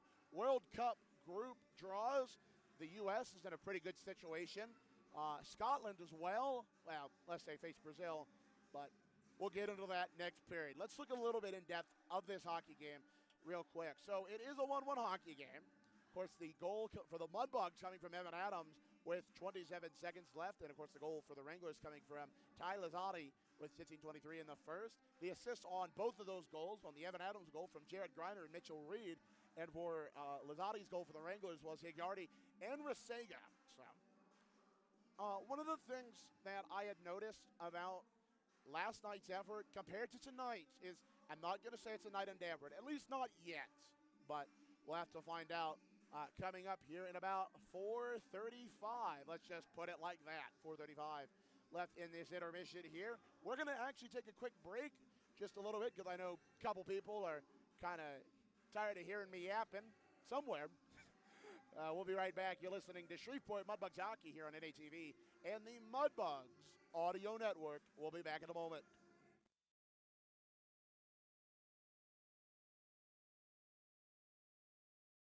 As a business owner, you know it's important to stay ahead of your competition to succeed. One dishonest employee providing poor customer service can send your business to the penalty box. DeFata and Associates has over 20 years of investigative experience that can help you monitor your employees and investigate losses that may be keeping you from reaching your goals. Whether you need GPS tracking, investigative shopping, integrity testing, or you're experiencing losses caused by theft, DeFata and Associates can help. Give them a call at 318-635-9944 or check out their website at defatapi.com for more information.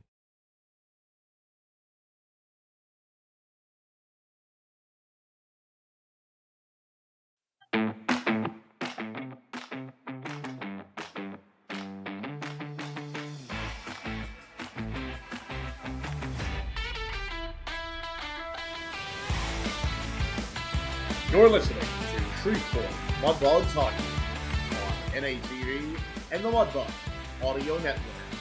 Tonight's game action will resume in the next few minutes.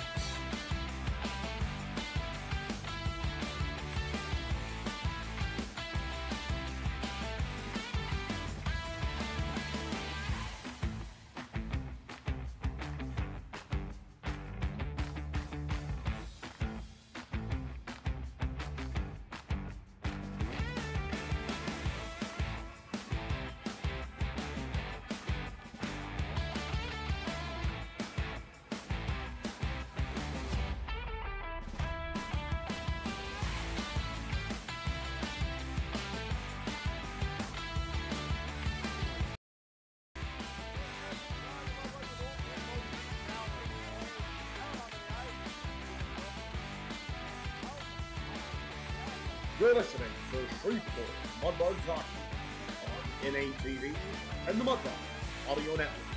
Tonight's game action will resume in the next few minutes. Sorry about that. Sometimes the difference in between the NATV feed and the Mudbugs Audio Network feed is a little bit different, so sometimes it is sometimes hard to catch that. Luckily, I caught it because, well, I was able to catch that one. Something new I created. Nonetheless, 1-1 hockey game as we come back inside here at the Budweiser Bullpen. Thank you for listening and watching and tuning in all the less to Shreveport Mudbugs Hockey here on NATV and the Mudbugs Audio Network. Both teams now, well, the Wranglers at least, in their huddle. Mudbugs broke out from it, and they're going to go over to their netminder, Ethan Phillips. Had an excellent night so far. 10 for 11 so far tonight, and that effort is sure to continue, or at least wanting to continue if you're Ethan Phillips. Now Wranglers will go over to their netminder, Charles Antoine Gerard. And so now both teams will come up to the center ice face-off dot. And taking this face-off will be Jonah Jasser for the Mudbugs. It will be number 21, Jacob Miller for the Amarillo Wranglers. Goalies ready, timekeepers ready, puck drop underway in this second period. Mudbugs able to win that face-off, but not for long, as that is Ethan Ogle who had a quick whack at it, and Wranglers trying to get possession back, and they'll lazily throw it backhandedly into the Mudbug zone, but Duke Gerhard will come up with it, and he'll look to start something as he'll throw it on back to Evan Adams, the lone goal scorer for the Mudbugs tonight so far. Evan Adams will come through the neutral zone. He'll bounce off the skate of Semango. Semango will baseball hit it. I say hit it, but nonetheless, Jasser trying to find somebody in front, trying to find Duke Gerhard. Earhard goes down. Might have been a little stick action, but nonetheless, that puck will go down for the length of icing. Of course, all icings this season are brought to you by our friends at Lowder's Baking Company. Of course, thank you to Lowder's Baking Company, the brand newest corporate partner of Shreveport Mudbugs hockey. 19-19 left in the second period. It's just getting underway here. Second period. Hoagland will take the faceoff against Jacob Miller now. Puck is now dropped. Mudbugs do win that faceoff. Easton with a shot, and it'll just go wide, and Gerhard was getting battled on there. Pusateri will keep it in the zone, and he'll backhand it. He'll bounce off the stick of Boulanze for the Wranglers, and now Wranglers will find the clear possession of it, and they'll get it out of their own zone, rather, but not for long, as Ty Easton in the Mudbug zone will come in, and he'll poke it over there to Remy Pusateri. Pusateri will circle back around. He'll give it back to Ty Easton. Easton, he'll find Grayson Gerhard, or at least tried to, and it bounced off his stick. But instead, Evan Hoagland on the right shot, and it just bounces off the glove of Girard. Now Wranglers coming back for the moment, but Mudbugs did take it back. Now Pusateri is going to find Hoagland. He rather deflected off his stick. No icing called there. And now Gerhard is battling on there. Mudbugs come up with possession. It bounces off the skate of Evan Hoagland there. At least tried to. Now Gerhard almost got his pocket picked there by Smith for the Wranglers. Now he gets battled on there onto the boards, and they're holding and holding and holding some more. Some pokes at it, some whacks at the puck to try to get it loose from the feet of Grayson Gerhard, and one of the Amarillo Wranglers men. I can't quite tell who that is. Mudbugs find it loose. Liam Wolf-Talby trying to find it. Trying to find Owen Case in front. Nothing doing there. Wolf-Talby will now find Owen Case. Owen Case, and that shot just got deflected there by a stick of an Amarillo Wrangler. Case keeps it in. He's going to stick handle it and tries to find Chase Akritsky in front. But Burt now come up with it, and his shot gets blocked on by Resega. Blocked on by the shin guards, I believe, of Resega. Now Wolf-Talby will backhand. Some little lip service there by number 3, Higardi. The puck will just roll on into the net of Charles Antoine Girard. 17:31 left in this second period. Mudbugs hockey, and this second period, as always, is brought to you by DeFata and Associates Investigative and Risk and Al Services.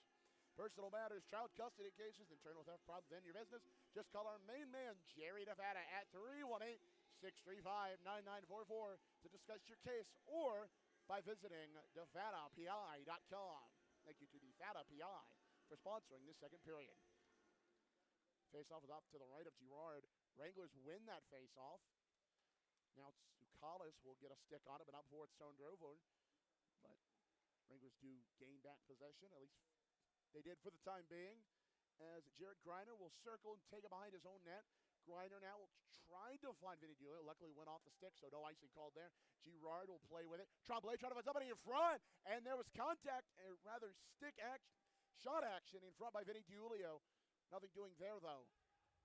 And now Wranglers had it, lost it. Mudbugs come back up with it. Jared Greiner now for Willie Tremblay. Tremblay sticks handles through it in. And now it's into the Wranglers zone, though, or work. Now we'll take it back for the Wranglers. Pusateri will come up with it. He'll throw it on in, kind of lazily into the Wranglers zone. Girard now will try to find somebody from the Wranglers. He gets deflected off a couple sticks, one from the Mudbugs, one from the Wranglers. Mudbugs do take it back. Semango backhands it up. And now Mudbugs will take it. Pusateri will take it up through the left. Pusateri trying to find somebody in front. And that somebody was going to be Duke Gerhard, but Wranglers take it back now. Lupo will give it on to Henry Thornton. He'll just throw it on in. Ethan Phillips. Oh, no. Danger in front. 10, nothing doing there. Phillips back to his net. And it just trickles in. They score. Dangerous action there if you're Ethan Phillips. And it'll lead to an Amarillo Wranglers goal. And it looks like Carter Williams will get the credit as it trickled on in there to the net of Ethan Phillips. So 2-1 in favor of the Wranglers here with 16-17 left. Looks like it'll be from the aforementioned Carter Williams. It'll be from Landon Poe and number 39, Jake Thornton. So, yeah. Fortunately, that was dangerous territory if you're Ethan Phillips to come out of your net like that. He was able to recover, though, but puck still rolled on into behind him, and that led to a Wranglers goal. So, yeah. Both teams now with a brief timeout as the foam stars and pucks in it. And coming out of the tunnel there for Amarillo was Tiernan O'Rourke. Don't know what exactly happened, but came out of the same tunnel that the Mudbugs come out of. At least here over to my left-hand side, atop of this broadcast post.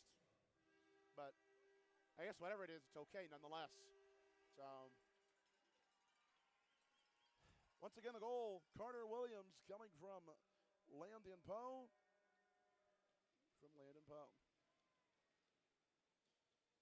Now, face-off back to the center ice. Wranglers win that face-off. Smith will throw it on in, right-hand corner. Bolanze, nothing doing. Going bounce off the side. Jonah Jasser is battling along with him. Miller now in front, trying to find somebody. He'll just back in it to Smith. And now it bounces off Semango. Pinballed around. Nothing doing. Mudbugs trying to get it out of their own zone. Smith will throw it on. Gets deflected off of Johnny Burnt. Semango now going to take it out. He'll throw it to Duke Earhart. Earhart finds it. Earhart up the left. Getting contact there by the aforementioned Poe. Wranglers now going to try to get it out of their own zone. Semango keeps it in, but not for long, as Boulanger will give it off to Smith. And Smith then will give it off to Poe. And Poe's pass got deflected by Joe Semango. It'll now be entered into the Mudbug zone, though. Wranglers still with it. Now let's. Their Hedquist shot and blocked away. And good little action there from Evan Hoagland. And now Duke Earhart will give it to Johnny Burnt. Burnt will skate on in. He'll backhand it after some contact there from Ogle there from the Amarillo Wranglers, of course. Now Mitchell Reed will give it to the aforementioned Johnny Burnt. Burnt now will find Grayson Gerhard. He'll just roll off his stick, actually, but Gerhard will now get possession. He's getting battled on by Hedquist over here on the left side. Of course, Mudbugs getting from left to right. Wranglers from right to left. Some contact there, and the puck just rolled on to the right-hand side of Girard, and he just covers it up there. Whistle blown. 14:44 left in the second period. Wranglers 2, Mudbugs 1 off the goal from Carter Williams. And, of course, now faceoff will be coming out to the right of Girard. And it looks like it'll be Chase Zakrisky taking that faceoff against Alphonse Gentler, who had the shootout goal, game-winning goal, I should add. And now some contact there from Jason Simons and number 5, Tiernan O'Rourke. Referee kind of tells him to calm down. Mudbugs doing that faceoff. Reed slapper just gets deflected on through. Nothing doing. Wranglers now come back out with it. That is Gentler. He tried to find Dolan. Puck just kind of bounced off a few sticks there. Now Dolan tried to get it. Big takedown by Mitchell Reed onto Dolan. Good stuff there. Now Wranglers still with it, and it'll just bounce off the stick of Caval there. That's number 2, Alexi Caval. Mudbugs now back with it in their own zone. Reed behind his own net. Reed will now hold the puck, and he'll give it off to Evan Adams. Lone goal scorer for the Mudbugs tonight so far. Adams, he'll circle back around, and he'll go through the neutral zone where he'll find Jason Simons. Simons finds Adams. Adams, it'll just bounce off of Girard there, blocked away. Adams get a little bit of contact there from the Wranglers. Wranglers now come back out with it. It bounces off the stick of Dolan, and it'll go down for the length of icing. I thought it got deflected off the stick of Dolan, but refs didn't see it that way, and so it'll go back down to Girard. And that'll be an icing on the Amarillo Wranglers. 13:49 left in this second period. Mudbugs Hockey United brought to you by Buffalo Wild Wings Wings Beer Sports.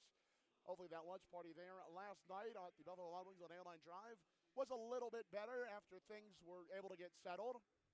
So, face-off now off to the left of Gerard. Battle in there. And now Wranglers do find it, and they come back out with it through the neutral zone. Tsoukalis lost it, had it. Now Gerhardt, he's going to be in. Gerhardt trying to find somebody, and he found Evan Hogan, but nothing doing as he lost the handle on it. But Mudbugs, well, they were with it. Just kind of bounces off a few sticks there from each team, and Grayson Gerhardt now will find it. Gerhardt will throw it on in into the Wrangler zone. Will go around the boards here. And now Mudbugs are with it. Grayson Gerhardt going to set up shop. Gerhardt over to Ty East, and his shot gets blocked on the way through. Roberts trying to find somebody in front. It got deflected through. Now Wranglers come back out with it. And they'll give it off to Risega. Risega on the left side, and that shot got deflected, and it goes up into the rafters. Wow, okay, that was interesting. 12:58 left in this second period. Wranglers 2, Mudbugs 1. Of course, like I mentioned, that goal coming from Carter Williams to give the Wranglers the lead. The assist coming from Landon Poe and Jake Thornton. That was the other assist on that goal. Now face-off will come out to the right side of Ethan Phillips. Still having an excellent night himself. Now face-off will be taken, and Wranglers will come up with it. Now puck will be thrown around where it'll find Jared Griner, who then will backhand it for Owen Case. Case now going to take it. He'll try to find Griner, nothing doing, and he'll go all the way down for the ice for icing. Of course, like I mentioned, all icings are brought to you by our friends at Louders Baking Company. That's Louders Baking Company. 12:44 left in this second period. Shots on goal, total-wise, is 13-12 in favor of the Wranglers, so it's not like the opportunities aren't coming. Period-wise, though, the shots are 2-1 in favor of the Mudbugs. Like I mentioned, opportunities are coming. Wranglers do win the face-off. That was off to the right of Phillips. That shot went wide. It lands on off the netting of the net of the goal. Now Ogle with a slapper, and it will land into the glove of Ethan Phillips. Good stuff there for Ethan Phillips to just whoop right it in. So good stuff there from the Rochester, New York native and the Providence command. Committed to Providence. Good stuff there from Ethan Phillips. Face-off will now come out to the left of the aforementioned Ethan Phillips. Joe Semengo looked like he was going to take the face-off, but now it's going to be Duke Earhart for the Mudbugs taking this face-off. Mudbugs will win that face-off. Ogle with a slapper, and it gets deflected off a couple Mudbugs. And now it'll get thrown back out and then thrown back into the Mudbug zone. Roll off of Phillips, and you'll just leave it off there for Owen Case now. Case will take it out, and he'll find Joe Semengo through the neutral zone. Semengo for Earhart. And they'll lose possession. Now back come the Wranglers. That's Higardi. Higardi for Risega. Risega with a shot. And it just goes up and wide. There now Mudbugs trying to come back out with it. And it gets thrown out, then thrown back in to the Mudbug zone. Johnny Burnt now try to backhand it. They'll find somebody in front. Excellent poke check by Jonah Jasser. Puck still. Battle loose in front. And Owen Case takes a shot. He has to go back to the bench. He took something there. Nonetheless, Johnny Burnt now on it, trying to find somebody in front. Wranglers now will take back possession in their own zone. But it's intercepted by Duke Earhart. And Earhart will throw it on into the Wranglers zone. Mudbugs trying to get a quick personnel change here. Semengo gets a bit of a love tap there to a Wranglers player. Couldn't quite tell the number there. And now Chase Sakrisky will take it on. Sakrisky over to Wolf Talby. That's Liam Wolf Talby. Wolf Talby's shot just goes off the glass behind Gerard. That'll bounce off the skate and will bounce on out of the Wranglers zone and then get thrown right on back in. Now Hedquist will leave it for Poe. Poe, that's Landon Poe on the assist on the second goal from Carter Williams for the Wranglers. Now some action. Now that'll be number 11, Gentler. He circled back around, and he'll take it on now while getting battled on by Joe Semengo. Semengo with some more, or excuse me, that is Chase Sakrisky. Sorry, I couldn't see the top of the 8. Nonetheless, Reed gets Reed gets the puck and then throws it off one of the half wall boards there. And then now we're back into the Mudbug zone. Adams will backhand it around the boards, where it'll find Chase Sokriski. Now Mitchell Reed will give it to Evan Adams after a quick bounce off our head referee skate there. Wranglers now take it back. Williams shot, and it just goes wide and might have been blocked there. Now Reed will throw it. He's trying to get it out for the moment. Goes off his skate. Williams shot, and it gets saved on there by Ethan Phillips. Lupo in front. They score. Mason Lupo right in front with the goal that will put the Wranglers up 2 here with 10:08 left in the second period.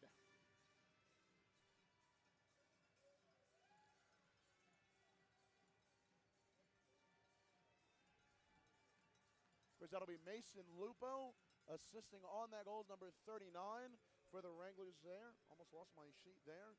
Jake Thornton, and number 17 for the Wranglers on the assist as well. That's Carter Williams, who had the second goal.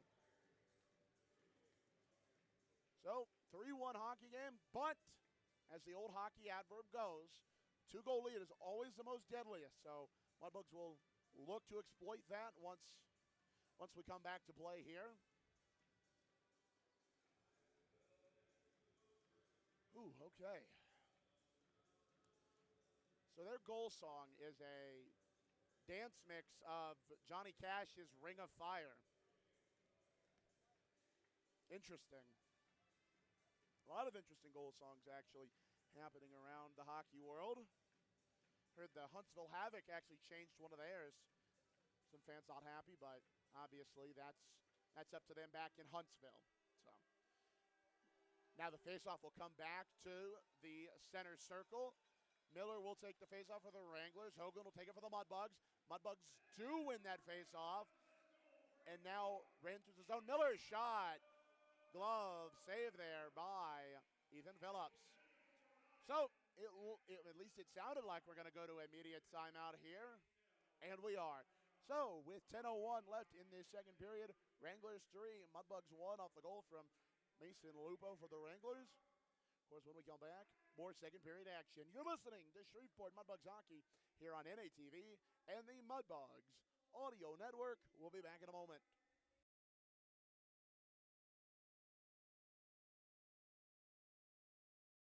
Hey, this is Chet Yoder, voice of the Mudbugs. DeFada and Associates Investigative and Risk Analysis Services has been conducting professional private investigations for over 20 years. They offer a full range of services to both individuals and businesses. Whether you need an investigator for a personal matter like a child custody case or you suspect an internal theft problem with your business, DeFada and Associates has the experience, training, and knowledge to get you the information you need. Call Jerry today at 318-635-9944 to talk about your case or visit them online at defadapi.com.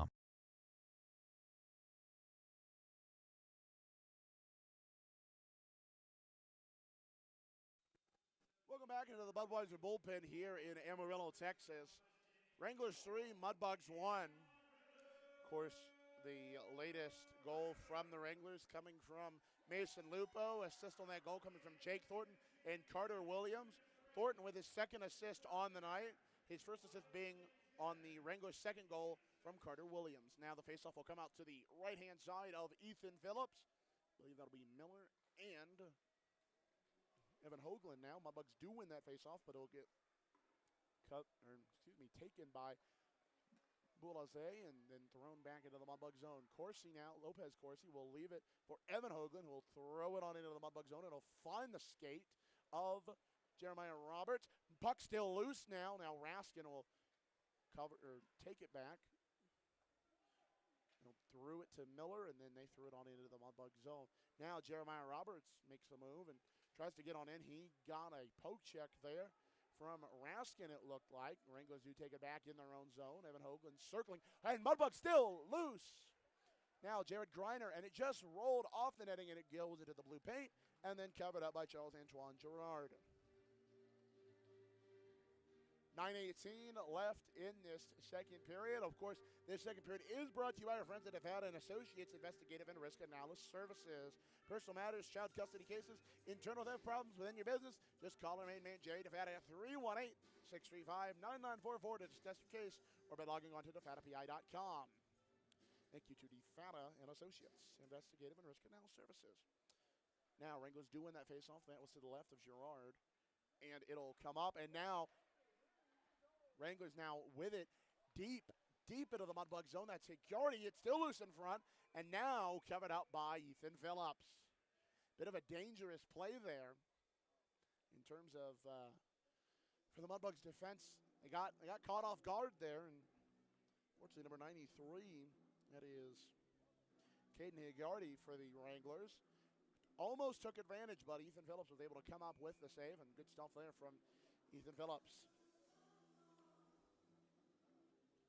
9:03 left in this second period. Big hello to Matt Nelson, longtime Mudbug hockey fan and insider. Big hello to him. Wranglers win the faceoff off to the right of Phillips. Big hit there from Joe DeJasser. 2-on-1 if they hurry, but it gets poke checked there by Poe.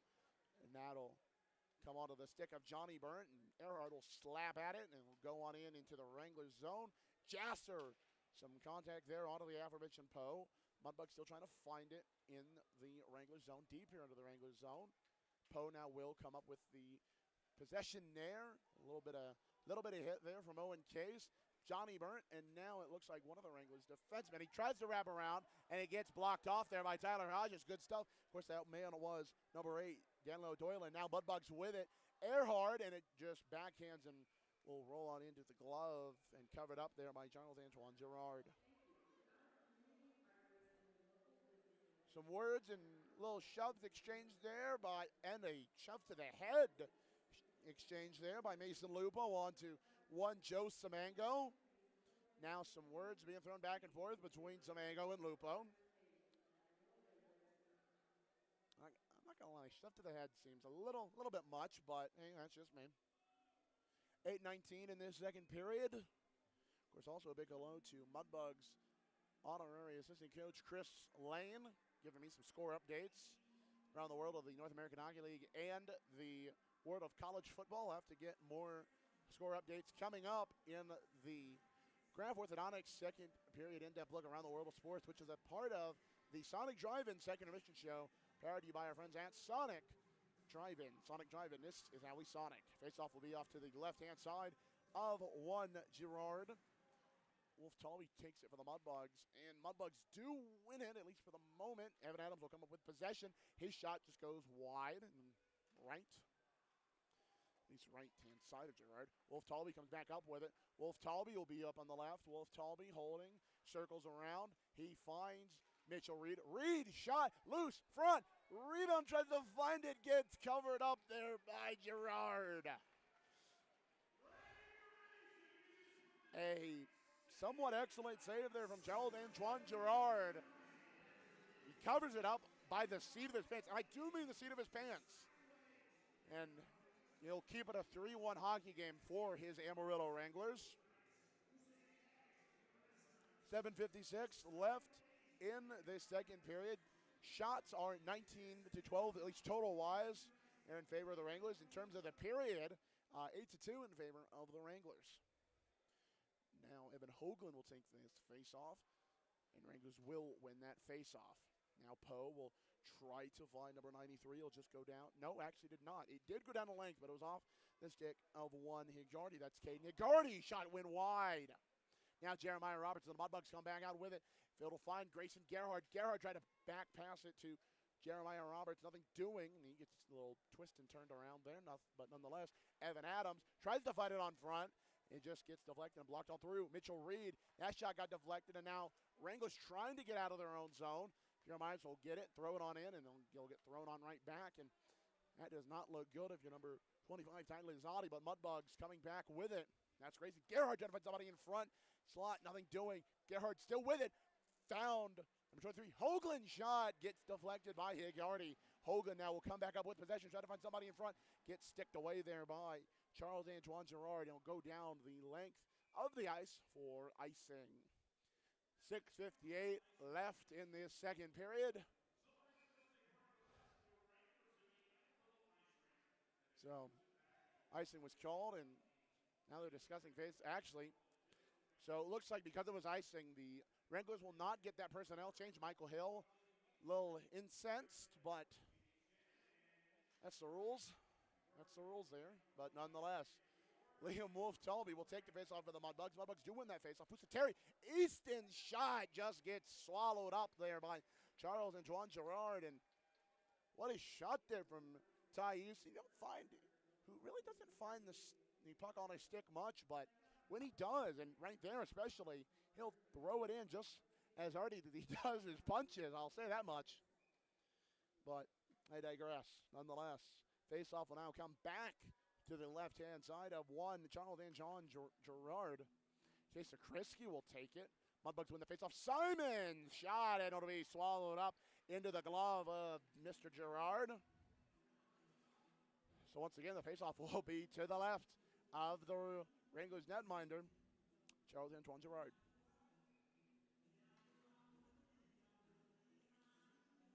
Now Liam Wolf-Tulby will take the faceoff. Krisky took the last one. Wolf-Tulby will take this one. It'll be against Gentler of the Wranglers. Mudbugs win the faceoff again. Simons now for Easton. Easton's shot gets blocked on through by a Mudbug and a Wrangler skate, I believe. Wolf-Tulby will find it. He'll backhand pass it to Ty Easton. Easton throws on front, just gets sticked aside there by Gerard. Mudbugs still with possession. Wolf-Tulby goes down, nothing doing there. We play on, unfortunately. A few Mudbugs looked like that. Said that should have been a bit more. Now Wranglers trying to come back out with it. It'll go off the stick of one number 15, Tyler Sukalis. But not before, or rather after, it finds Chase Krisky. Now Mudbugs coming back up with it. Terry gets a little turned around there by Gentler. After some contact there. Terry now will grab it out of the air, and he'll throw it back in to the Wranglers zone, where it'll find the stick of Hayden Hedquist. Now Wranglers do take it back. That's Gentler going to go through the left-hand side of center circle. Gentler's shot just rolls off the stick there of Ethan Phillips. Now Mudbugs going to come back out away with it. Lupo, the third goal of the night for the Wranglers. With some contact there. Wranglers still with it. Thornton shot goes wide. Now Lupo with possession now for the Wranglers. Left hand, deep. Lupo shot gets blocked indirectly by an Amarillo Wrangler. And puck will roll back on out. Poe now will take it. And it just gets deflected off the stick of Owen Case, but it will roll in to the Mudbug zone. Johnny Burnt going to try to get Owen Case. Something did.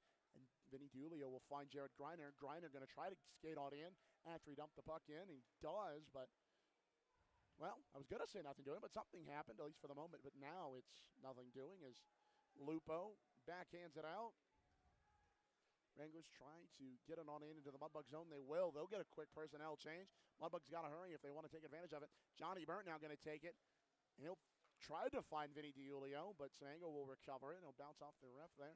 And now Semango with it. Semango shot, and it gets blocked off of Gerard's blocker there. Now Jonah Jasser will find Mitchell Reed. Reed's shot off the pads of Gerard. Mudbugs still with it. Mitchell Reed will backhand it, but it'll find the skates of number 2, Alexi Koval, and he'll get it on out of there. Now back into the Mudbug zone are the Wranglers and Mudbugs. Reed now trying to get it. He gets contact on there by Regesa. Regesa finds somebody in front. Higardi, nothing doing, and Ogle scores. A slap shot goal from Ethan Ogle puts the Wranglers up 4-1 here with 4:20 left in the second period.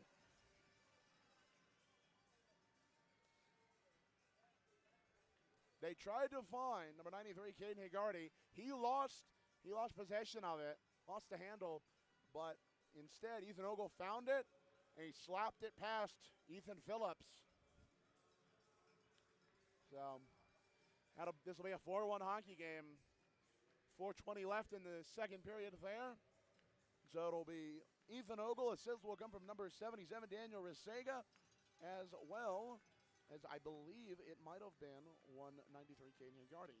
I'll have to get the full assist on that. I was correct. It was Ogle, Risega, and Higardi. So Unfortunately, I was correct in the wrong way as the Wranglers get their 4th goal of the night. And for Jason Soupy Campbell, word in the locker room has to be getting aggressive when it counts. So far, knock on wood, and I do mean knock on wood, Mudbugs have stayed out of the box, so that's at least a positive to find there. Of course, shots now are evened up, but that's another positive. You're just trying to find the positives here if you're the Mudbugs here. But another thing I like about this Mudbugs team, they don't let this affect them. Mudbugs do win the faceoff. Now we're back into play. Evan Adams will throw it on in. Grayson Gerhardt's waiting down there. Gerhardt tried to find Hoagland, nothing doing as he just went through his skates. Wranglers now get it out of their own zone. Evan Adams will take it and then throw it where it almost found Jeremiah Roberts, but Hedquist will give it for the Wranglers. And then Mitchell Reed with a contact that sent Boulanger into his own bench. Of course, sent some shoving back from the Wrangler players who didn't like that, but hey, that's hockey, baby. Moving along here, Evan Adams will stick handle it on in. He'll throw it on into the Wranglers zone. And now Remy Pusateri with a little action on Dolan, but Wranglers come back out with it. Gentler for Boulanger. Boulanger's shot just goes over the net. Good stuff. Well, lucky stuff, I should add. Moving on here, Dolan, he got a poke check there from Remy Pusateri. Now Chase Zakrisky will able to take it, and he'll give it off to Jeremiah Roberts. Roberts will find Chase Zakrisky. It'll bounce off the skates of Poe, but Wranglers will take it back. Now, Ty Easton will slap at it, and he'll find the stick of Chase Zakrisky, but not after some contact from Poe, and kind of went in and out. And a penalty will be called on these Wranglers, and it looks like to number 6, Landon Poe. So, excuse my earlier no penalties call there, and looks like Poe will go to the box for slashing will be the call. So it'll be a 2-minute penalty for slashing to number 6, Landon Poe. Mudbugs will be on the Scott Powerline power play for the next 2 minutes. Of course, Mudbugs are looking to take advantage of this power play. They were not able to take advantage of their first one, at least not that. Anyways, face off now. Won by the Mudbugs, but Roberts getting battled on there by O'Rourke. Wranglers are able to find possession, and it'll just trickle out of their own zone, but not before Roberts gains possession. And now the Mudbugs will have Jeremiah Roberts, it looks like, going into the box for slashing. So the 9-second power play has been stopped. And excuse me, that is Duke Earhart. 2 minutes for slashing. So it'll be a 4-on-4 for the next minute and 11 seconds, if my math is correct. 2 minutes on for Duke Earhart, 1:51 left on the penalty for Landon Poe. Yeah, 11 seconds, that's correct. I think that's my math correctly. Nonetheless, faceoff will come out to the left of Ethan Phillips, and of course, Jason Soupy Campbell not happy with that penalty, but yeah. So it looks like it'll be Jared Griner taking the faceoff for the Mudbugs. Mudbugs do win that faceoff, but it was turned over quickly. Now Hayden Hedquist for the Wranglers. And it'll be landing on a stick of Tiernan O'Rourke. O'Rourke circled back around. Wranglers still with it in the Mudbug zone, and it'll just bounce off the stick of Risega. Risega now loose pass, I guess. Found his own man, and now up with it comes O'Rourke. O'Rourke gonna give it off there to Hayden Hedquist. Hedquist stops and turns back around, but not for long as he finds number 25, Ty Lizzotti. Now Hedquist will give it on over to Risega. Risega try to make a move. Nothing doing, but he still has possession. Lizzotti now with it. Lizzotti holding. He's still holding. He tried to find Risega. Risega with a little bit of contact there to Joe Semango, and he comes up with it for the Bugs, and he'll just kind of get it loose there. And Semango, and there will be another penalty. Be another penalty for the Mudbugs. Joe Semango will go into the box, and that is not what Coach Soupy wanted at all. So, oh no, excuse me, now it's a 4-on-4. I did not see Poe get involved in that as well, or Resega rather. Poe's been in the box for a while. Some somewhat RYS chants, if you know, you know, by these Wranglers fans about the penalty to Resega. Now Wranglers do win that face-off, and Smith will be up there with it. And now Sikrisky will find it in his own zone, not after getting battled on and battered on there by some Wranglers. Shot still loose in the blue paint, or at the top of the, going into the blue paint. But what's important is covered up there by Ethan Phillips. Let's get that call real quick, what the penalty was. So it was roughing to Joe Semango. Seems like both men will get the roughing call. Yes, they will. Semango for the Mudbugs, and Resega will get it for the Wranglers. Face-off now out to the left of Ethan Phillips. Mudbugs do come up with that face-off. Mitchell Reed now will be behind his own net. And they'll slow things down here. 30 seconds left on the Poe penalty, 39 on the Earhart penalty. Now Adams will take it. He'll skate on the left-hand side of the center circle. Adams getting battled on there by Smith of the Wranglers. Loses the handle, regains the handle, still has the handle, but he just loses it out there to one Ethan Ogle. Ethan Ogle will take it now. He'll give it to Miller. He'll lose possession. It'll land onto the stick of Liam Wolf-Tolby, who tried to find Jeremiah Roberts, and he just couldn't come up with it. 1 minute remaining in this second period. Wranglers 4, Mudbugs 1. Liam Wolf-Tolby trying to get into the zone. He does get into the zone now, but nothing doing as the Wranglers will take it back in their own zone. And that's number 21, Jacob Miller, their captain, going to take it up the left-hand side. He just avoids Remy Pusateri. Miller tried with the shot. He fanned on the shot, but it'll land now onto the stick of O'Rourke. O'Rourke, shot still loose. Blocked aside there by Ethan Phillips. And now out comes Jeremiah Roberts. He'll dump it down to the ice, where it will be icing. It just looked there for a second like for some reason it wasn't, but it was. So icing down there to the length of the ice. 28 even left in this contest period. Second period, to be precise. So, yeah. 4-1 hockey game in favor of these Amarillo Wranglers. Of course, we'll get the full recap of how this second period went down coming up next on the Sonic Drive-In Second Intermission Show, as well as what a part of it is the Ground Orthodontic second period in-depth look around the world of sports. But firstly, Wranglers win that face-off. They try to find somebody in front. Puck will get thrown down back the length of the ice, where it'll be icing on the Mudbugs. 19.8 left, 4-1 in favor of the Wranglers. Of course, there's going to be a fired up Jason Sulley Campbell, at least in my opinion there should be. But these guys are giving it all their effort, and I think that's the best thing you can ask for. But of course, we'll have to find out what the result of it was. Mudbugs now will control it out of their own zone. Duke Earhart. Earhart with a shot. It bounces off and into the protective netting. See some Mudbug fans down there behind the net of Gerard. 7.2 left in this second period. Wranglers 4, Mudbugs 1. Of course, Mudbugs hockey is brought to you by our friends at Coors Light. Coors Light, made to chill.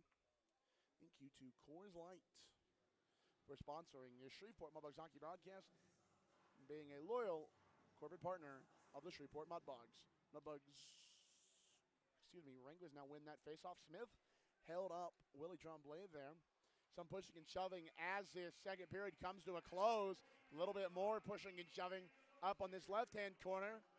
From at least my vantage point, Ty Easton getting in there. He's getting in the face of Poe. Willie Tremblay trying to get something involved. Refs now getting in the middle. Easton's helmet and gloves come off, so I'm sure there will be something assessed. By something, I do mean penalties.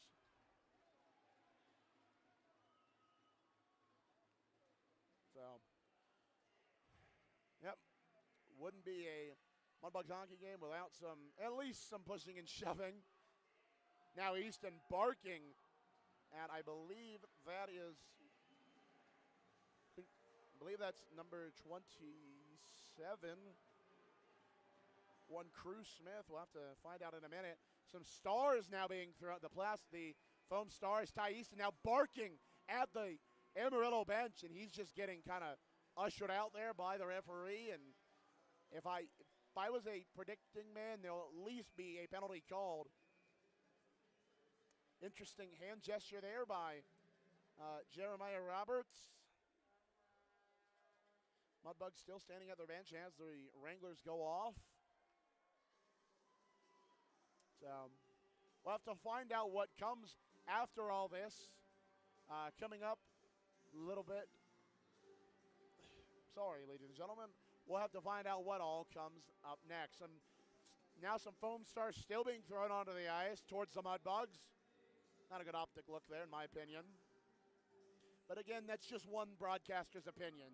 So just leaving it there. Now Brett Smith asking something about the officials. And they're getting into their book. So there at least is going to be something to talk about when we come back here on the Sonic Drive-In Second Intermission Show, powered to you by our friends at Sonic Drive-In. Where Sonic Drive-In, this is how we Sonic. And as always, ladies and gentlemen, you're listening to Shreveport Mudbugs Hockey here on NATV and the Mudbugs Audio Network. We'll be back in a moment.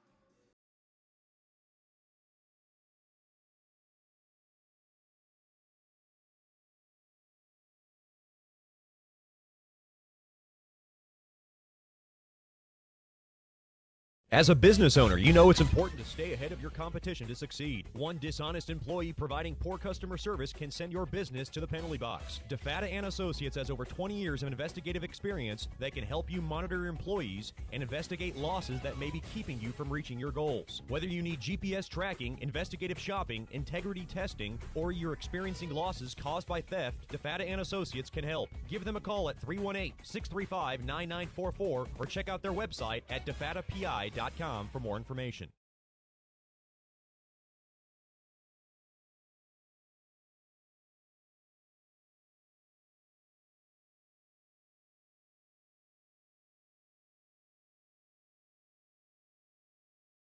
Hey, this is Chet Yoder, voice of the Mudbugs. DeFata and Associates Investigative and Risk Analysis Services has been conducting professional private investigations for over 20 years. They offer a full range of services to both individuals and businesses. Whether you need an investigator for a personal matter like a child custody case or you suspect an internal theft problem with your business, DeFata and Associates has the experience, training, and knowledge to get you the information you need. Call Jerry today at 318-635-9944 to talk about your case or visit them online at defatapi.com.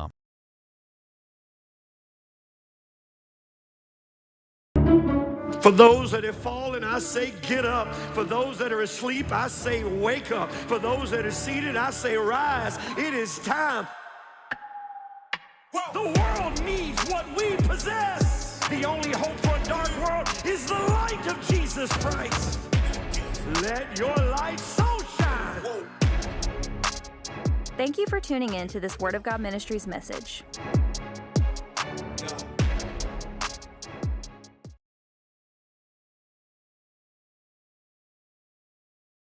Welcome back into the Budweiser bullpen here in Amarillo, Texas. Of course, it is the Sonic Drive-In Second Intermission Report. Of course, no interview tonight.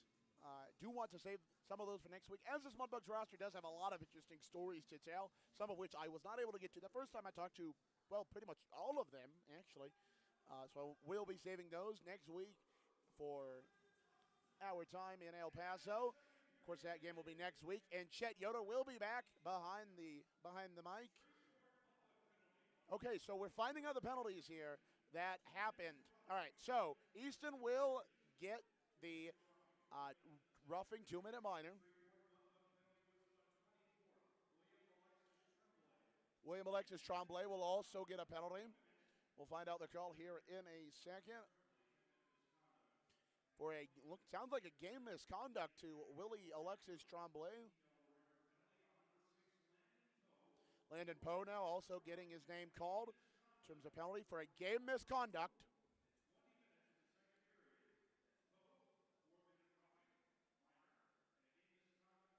All right, so we're going to try to get everything settled here. At least on the Mudbug side, we have this. William Alexis Tremblay for a 10-minute unsportsmanlike conduct. Ty Easton for a roughing minor. So that'll be thrown up on the board here. It is thrown up on the board here, and that'll, of course, put the Mudbugs on the first choice personnel penalty kill when we come back to third period action. So I think everything has been settled, at least on the Mudbug side of things. Now the Amarillo penalties now coming in here on NAHL.com. Of course, it's the league website. Lots of good stuff on there. Landon Poe will get the roughing minor as well. Actually, it looks like he'll get a double minor. At least that's what it's reading here on the website. So I'm wondering if it'll be thrown onto the board here at some point, but we'll have to find that out a little bit later as it comes available. So let's fully recap here. Mudbug side of things, William Alexis Tremblay will get a unsportsmanlike conduct, 10 minutes. Ty Easton for a roughing. And okay, so now for the Wranglers side of things, a charging game misconduct to Landon Poe, as well as two double, now it's been changed to equipment violation. Okay, see, that's the beauty of the NAHL.com. It will help you guys stay accurate in terms of stats on this game. So let's try to get things fully settled here. Landon Poe with equipment violation and a double roughing minor. So it's safe to say we may not see one Landon Poe for the Wranglers, as well as one William Alexis Tremblay. So we'll have to make sure that is followed up upon when we come back into the third period. Now, for the rest of this hockey game, let's find out how we got to this 4-1 score here in Amarillo. Of course, 4-1 in favor of the Wranglers. Of course, the first period, Ty Lazali got a goal from Caden Higardi and Daniel Resega. And then Evan Adams with a goal at 27 seconds in the first period. Of course, that goal getting assisted on by Jared Greiner and Mitchell Reed. And then for the Wranglers here in the second period, an onslaught of goals as Carter Williams from Landon Poe and Jake Thornton at 16-17 in the second period. And then Mason Lupo from Jake Thornton and Carter Williams. And then Ethan Ogle at 4:20 in the second period from Daniel Resega and Caden Higardi. So that's where we stand on the goal side of things. Penalties, well, with the exception of the ones I had just mentioned, Landon Poe slashing minor at 2:59, and then Duke Earhart 9 seconds later with his own slashing minor. Samango with a roughing minor at 1:52, and then Resega with a roughing minor of his own at 1:52. And then, why not? Let's fully go into what just transpired at the end of the period now that I think it's been kind of settled down in terms of statistician stuff. But, yeah. William Alexis Tremblay for unsportsmanlike conduct, 10 minutes. Ty Easton for a roughing minor. Of course, his penalty is thrown onto the board here at the Budweiser bullpen, or as it's known for non-sponsorship reasons, the Cal Farley Coliseum. And then Landon Poe with two penalties, but two of each, if that makes sense. Equipment violation, misconduct, as well as two roughing minors. So that'll be a double minor. So, like I said, it'll be safe to say that at least Landon Poe probably will not be back out onto the ice, as well as one William Alexis Tremblay for the Mudbugs. Goaltending-wise, let's move on into that. Ethan Phillips, 20 of 24 as we come into this second period, as well as Charles-Antoine Girard, 20 of 21. So we'll have to see if the goaltending situation changes for the Mudbugs, but we'll find that out as we come into third period action. So I think we've got everything covered so far. Take a brief timeout here, and when we come back, it'll be the start of the Graph Orthodontics second period intermission. In-depth look around the world of sports. And, of course, that is when we come back. As always, ladies and gentlemen, you're listening to Shreveport Mudbugs Hockey here on NATV and the Mudbugs Audio Network. We'll be back in a moment.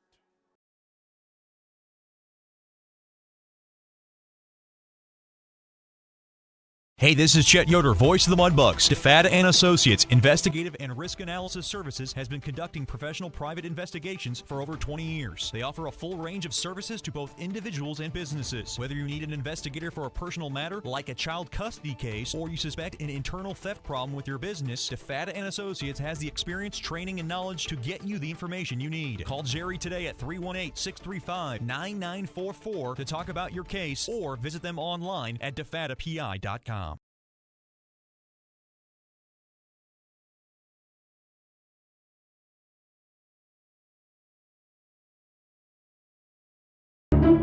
For those that have fallen, I say, get up. For those that are asleep, I say, wake up. For those that are seated, I say, rise. It is time.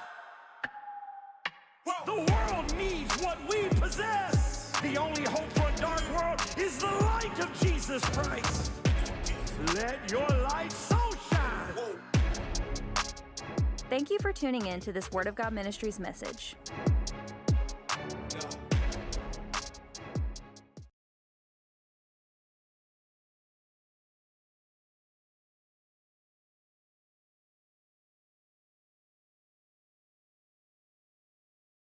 As a business owner, you know it's important to stay ahead of your competition to succeed. One dishonest employee providing poor customer service can send your business to the penalty box. DeFada and Associates has over 20 years of investigative experience that can help you monitor your employees and investigate losses that may be keeping you from reaching your goals. Whether you need GPS tracking, investigative shopping, integrity testing, or you're experiencing losses caused by theft, DeFada and Associates can help. Give them a call at 318-635-9944 or check out their website at defadapi.com for more information.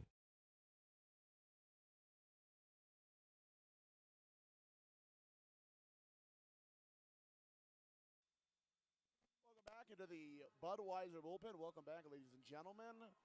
15:15 left in this intermission, second period intermission, I should add. Of course, you're listening to the Sonic Drive-In second intermission show, brought to you by our friends at Sonic Drive-In. Sonic Drive-In, this is Howie Sonic. Of course, my favorite Sonic drink is a nice Route 44 Powerade with some Nerds mix-ins. A little weird there, but hey, that's just my favorite Sonic drink. Of course, Sonic food item, nice chili cheese foot-long coney, but hey, you don't want to hear me yap about my food orders. You hear that enough into the intermission interviews. Of course, now, ladies and gentlemen, it is the time for your Grand Orthodontics second period in-depth look around the world in sports. Firstly, let's take a look at the rest of the North American Hockey League action going on. Of course, big thank you to Mudbugs as honorary assistant coach Chris Lane for giving me some score updates. Apologize if I stuttered there a little bit. Corpus Christi 3, Odessa 0, so that'll be good for the Mudbugs in terms of standings. Of course, that game going final. And then in the second period, Oklahoma 2, El Paso nothing. That game in the second period, as I mentioned. Lone Star 2, and New Mexico 3. They've taken that lead back from the Brahmas. Now some games going final. You know, the Danbury Hat Tricks, as I mentioned back in the last period, big win over the New Hampshire Mountain Kings, 8-0. As well as the Rochester Junior Americans, 3-0 over the New Jersey Titans. And I believe this game is final. The Maine Nordiques defeating the Johnstown Tomahawks 4-1. At least that's what it appears to be here on NAHL.com. Moving on, as I mentioned, Corpus Christi defeating the Odessa Jackalopes 3-0. So like I mentioned, good stuff there for the Mudbugs in terms of standing positions. Moving along here, the Maryland Black Bears, they take down the Elmira Aviators 3-0. The Springfield Junior Blues take down the Kenai River Brown Bears 5-2. The Northeast Generals take down the Philadelphia Rebels 2-1. The North Iowa Bulls take down the Watertown Shamrocks 4-3. Some games, well, actually, one game just going final right now as I speak. St. Cloud, the Norsemen, taking down the Aberdeen Wings 4-2. And of course, as I mentioned, big thank you to Chris Lane for that. Oklahoma Warriors 2, El Paso Rhinos nothing. Of course, the Mudbugs will see the El Paso Rhinos next week. Chet Yoder will be back behind the mic here. Of course, a couple of y'all have asked me about Chet. He's doing well. He and the family are doing well. I believe he got a nice, well-deserved break. And you'll hear from him about next week. So And, of course, that'll be next week when the Mudbugs take on the Rhinos in El Paso. Of course, start times there will be in Mountain Time. Of course, the Mudbugs did see the Rhinos back a couple of weeks ago. That first game did not end as well as the Mudbugs wanted against the Rhinos. And then the second game against the Rhinos ended in a shootout. Of course, those scores for those games were 6-3 in favor of the Rhinos on Friday night, and then 4-3 in favor of the Mudbugs on that Saturday night. So, of course, that'll be next week when the Mudbugs go to El Paso. Moving along here while we got a quick second. The Bobcats trail the Austin Bruins 4-3. That game in the second period intermission there. The Wisconsin Wendigo 4, Janesville Jets 2. 14 minutes in the third period there. And of course, here in Amarillo, it's Wranglers 4 and Mudbugs 1. And then, of course, as Chris Lane helped me mention, the New Mexico Ice Wolves have a 3-2 lead over the Lone Star Brahmas. That game in the second intermission. And then also in the second intermission, the Minnesota Wilderness and Fairbanks Ice Dogs all tied up at 2. So that'll be it for the scores, at least around the North American Hockey League. Let's take a look at some scores in the world of college football. It is Conference Championship Week. Let's take a look at some of those scores here. Of course, the Ohio State Buckeyes have a 10-6 lead on the Indiana Hoosiers, a game which a lot of people didn't give the Hoosiers credit, but they're hanging in there. So good stuff for the Indiana Hoosiers there, at least for the moment. 12-11 in the third quarter there. Duke has a lead on Virginia. The Cavaliers 14-7 over, 14-7. Duke over the Cavaliers of Virginia. 12:09 in the third quarter left there. Of course, the rest of the conference championship games going final. Georgia defeating Alabama in the SEC title game. Of course, we'll have to see where Alabama lands in the playoffs because I think, at least in my opinion, Alabama will stay in the playoffs at least, but they'll be like kind of on the outside of the top 10. They'll probably be 11 or 12, but we'll have to see where things land tomorrow. The name of the ESPN analyst escapes me, but he said a lot of college football fans will not be happy come Sunday afternoon, and I very much agree with him. Of course, big news in Louisiana college football. I mentioned last night that Tulane was speculated to hire the LSU defensive coordinator, one Blake Baker, but he will be staying with the Tigers. He'll be staying on with Lane Kiffin for the next season. Lane Kiffin very proud of that fact. In fact, it's kind of weird to see Lane Kiffin, kind of weird to see a coach that tweets a lot. Coach O did tweet a little bit, talked about recruits. So did Brian Kelly. But it's very interesting to see the very Twitter active usage of one Lane Kiffin now for LSU. But hey, it'll be interesting to find out where that lands. Moving along here now, Texas Tech, the Red Raiders have won the Big 12 championship over the BYU Cougars, and that will effectively eliminate the Cougars from the college football playoffs. And then in the MAC, Western Michigan takes down the Miami of Ohio Red Hawks. Almost said Redbirds, excuse me. Of course, that's it for college football action. Moving on into the NHL, let's take a look at some of those scores there.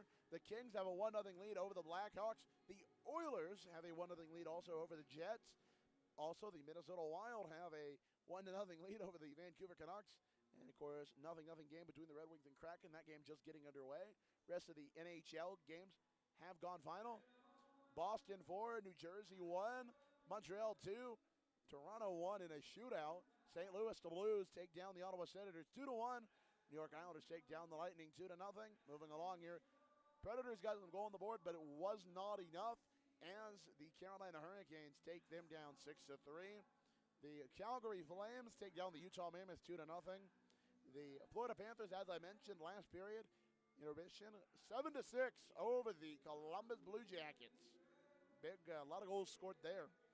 And, of course, the game also ending in overtime. The Colorado Avalanche defeating the New York Rangers. Take a look at some quick NBA action. Some games still ongoing here. The Sacramento Kings have a lead, 123-103 over the Miami Heat.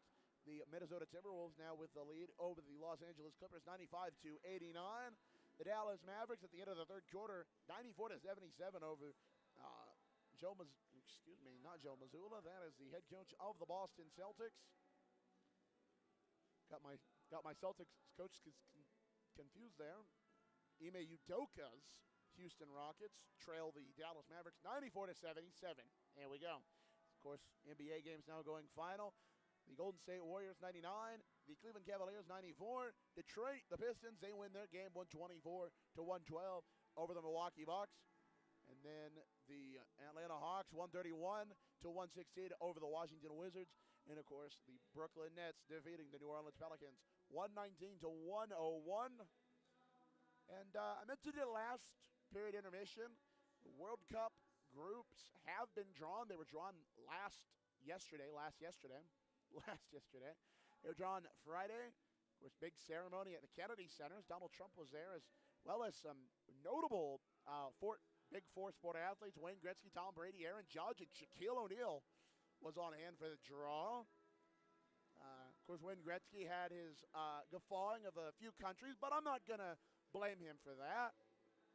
Like any man, human, with a lot of NHL records, just like me and you. Of course, let's take a look at some of those World Cup groups. At least for the United States, in the United States, it's Group D. It's USA, Paraguay, Australia, and then the winner of a FIFA playoff coming up later on. Some other groups around the World Cup. Canada will be in the group with Qatar, Switzerland, and a winner of the playoff featuring Wales as well as Italy. Two other countries involved in that group. Mexico will be in the group with South Africa. That's Group A. Mexico, South Africa, Korea, Republic, as well as a winner of a playoff between the Czech Republic, Czechia, Denmark, Ireland, and I believe one more other country whose name escapes me at the moment, but will be, whoever it will be the final team of that group. Group E, Germany, and these are two of the countries, or one of the countries rather, that Mr. Gretzky could not pronounce. I believe that is Kirkau. I'll have to get the proper pronunciation on that in a moment. Of course, also in there is the Ivory Coast, the Côte d'Ivoire. I don't think that's the right pronunciation. Curacao is the pronunciation of the one country that Mr. Gretzky guffawed on. But hey, like I said, you can't fault the man. He's just like me. He's just like you, but with a lot more NHL records. Moving on here, in Ecuador will also be in that group. All right, I think I've yapped enough. Both coaching staffs now making their way out onto the ice. 4:20 left into this intermission. We'll take a brief break, and then when we come back, it'll be the start of the third period. You've been listening to the Sonic Drive-In second intermission show, as well as the Graph Orthodontics second period. In-depth look around the world in sports. We'll be back in a moment. You're listening to Shreveport Mudbugs Hockey here on NATV and the Mudbugs Audio Network. We'll be back in a moment.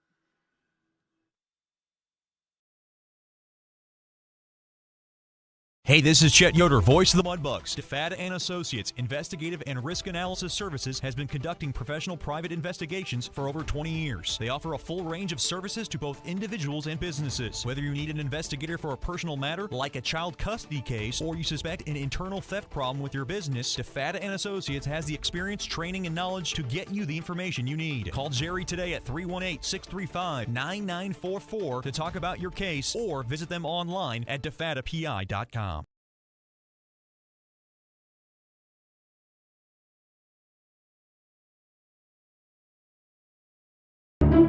For those that have fallen, I say get up. For those that are asleep, I say wake up. For those that are seated, I say rise. It is time. The world needs what we possess. The only hope for a dark world is the light of Jesus Christ. Let your light so shine. Thank you for tuning in to this Word of God Ministries message.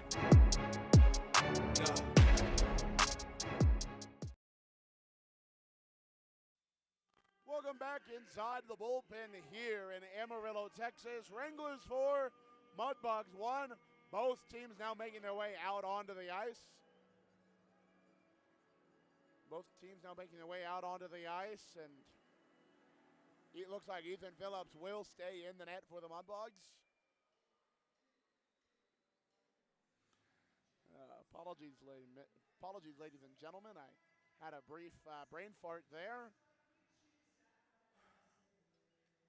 Of course, goaltending matchup will remain Charles Antoine Girard for the Wranglers and Ethan Phillips for the Mudbugs. Penalty-wise, Ty Easton will be going into the box, or at least that's what it says on the scoreboard. He is on the ice.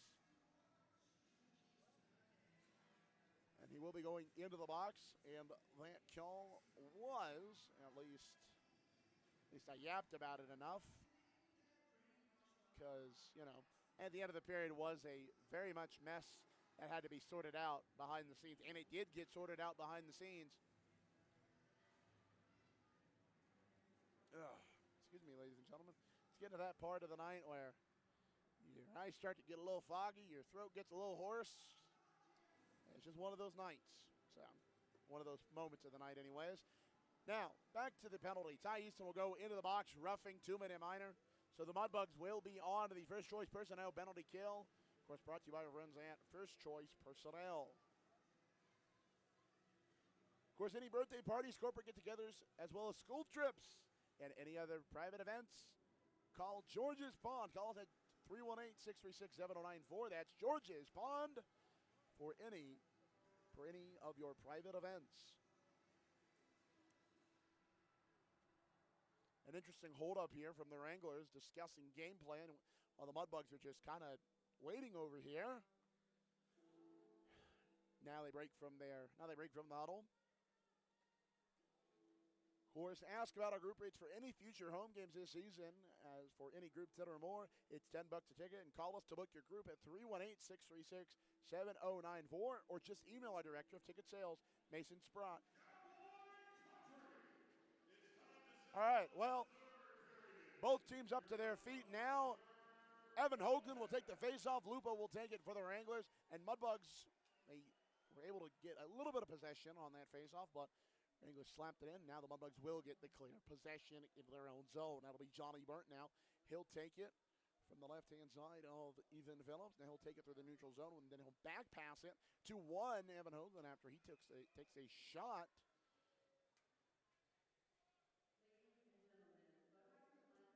I believe that will be an offsides call. And now Raskin is in the box for the Wranglers. I believe he'll be serving that penalty to Landon Poe. He'll be serving the double minor of Landon Poe. Poe is not on the ice, and neither is William Alexis Tremblay. Actually, Willie Tremblay is in the box, actually. Mudbugs win that faceoff. Duke Earhart now for Jeremiah Roberts. Roberts for Byrne. It just bounces off his stick, but recovered by Liam Wolf-Talbot. It deflects now off the stick of number 18 for the Wranglers. That is one Dominic Domokajevs. And they'll get slapped back down to the length of the ice. Okay, so the penalty now reads number 6, Landon Poe. So the Mudbugs are now on Scott Powerline power play. Okay. Well, in any case, Mudbugs now on the Scott Powerline power play. Apologies about that. It read 44. I was assuming Ty Easton. Nonetheless, Mudbugs now playing tic-tac-toe. Samango up front. Gerhard now will grab it and he'll throw it back to Samango. Samango for Adams. That's Evan Adams. Gerhard now back for Adams. And he'll find Greiner down there in the left-hand corner. He'll just bounce off his stick. 40 seconds left. On to the penalty to number 6, Landon Poe, being served by number 89, Raskin. Mudbugs now going to circle back around with it. And it'll be Jared Greiner doing that. And he'll now take it on into the Wranglers zone. Somewhat got past, but Wranglers came up with the possession there, and will be dumped down to the length of the ice, cleared there by the Wranglers. 18 seconds left on the aforementioned penalty to Poe, being served by number 89, Alexander Raskin. Mudbugs come down with it, but it gets back pass to Joe Samango. He tried to find Gerhard. Now O'Rourke takes it, and he'll try to clear down. He got slapped down by the stick of Evan Adams, and the penalty will expire. So not a successful night on the power play for the Mudbugs. Igardi takes some contact there from Evan Adams. Liam Wolf-Talbot gives it for Remy Pusatseri. Pusatseri now for Gerhard. Gerhard trying to find Liam Wolf-Talby down the length of the ice. Yeah, I think he dove to try to negate the icing, and if he did, good stuff. But that's neither here nor there. Now Lizotti now up with it. Lizotti circling around. Tried to find somebody in front. Got some contact on there from Remy Pusateri. Wolf-Talby slapped at it, and he gets a little bit of a hold there from number 93, Caden Hagarty. Pusateri now will find Owen Case in their own zone. Now Case will get it out of the Mudbug zone. Case now will exit stick handling from Owen Case. Case still with it. Mudbug still with it. Wranglers did get a stick on it, and they bounced it off the half wall here. Now Sakriski's battling on it. Now Semango tried to get it, but the Wranglers will come up with it, and that'll be number 21 for the Wranglers with it.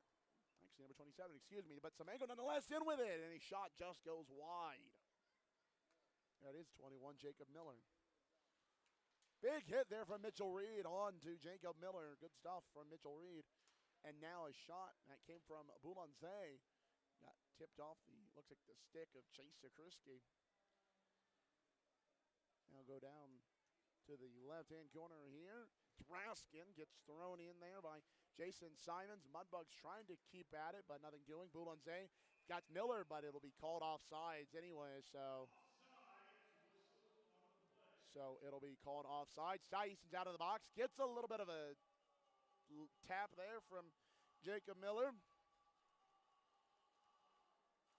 Faceoff will come out to the opposite side of the Mudbugs bench and outside of the Mudbug zone to kind of give you a visual description there, if you will. Mudbugs do win that face-off. Ty Easton will grab it, and so will Remy. Now give it to Remy Pusateri. Pusateri tries to find Vinny DiUlio.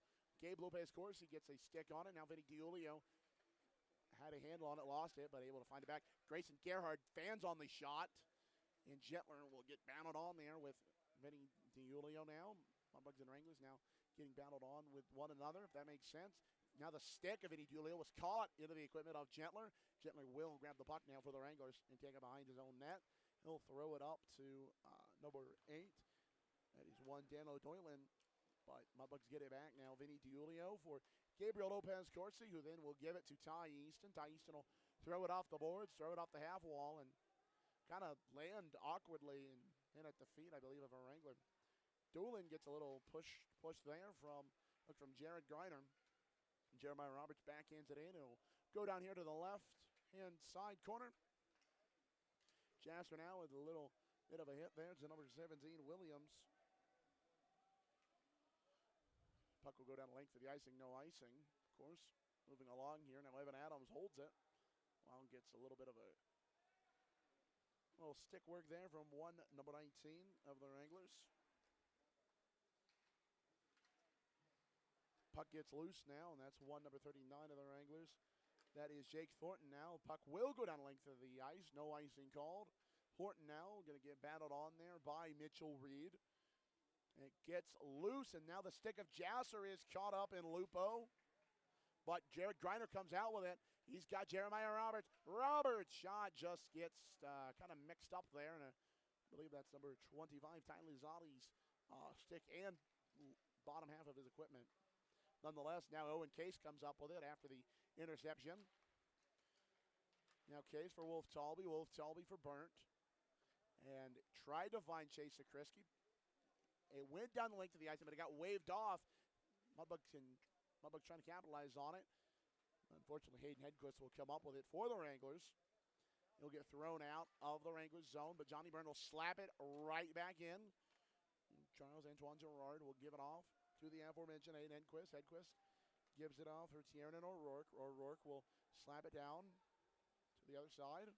Case now, and it bounces off the stick of Jason Simons. Simons is his deflection, bounce behind the net of Gerard. Domokevic now trying to find possession, and he does find it to Boulanger. Boulanger up the right side. Boulanger stick handling. Shot gets blocked away there by Ethan Phillips. And now Earhart off the pass from Vinny DiUlio trying to find it, and he does find it. He gives it to Joe Semengo. Semengo's shot. And the puck was lost, and so the whistle will be blown, and the faceoff will go out Face-off will now go out to, it looks like, the right-hand side of one Charles Antoine Girard. So I believe the puck got lost in the netting, or just got lost in terms of sight. And, of course, the whistle was blown as a result of that.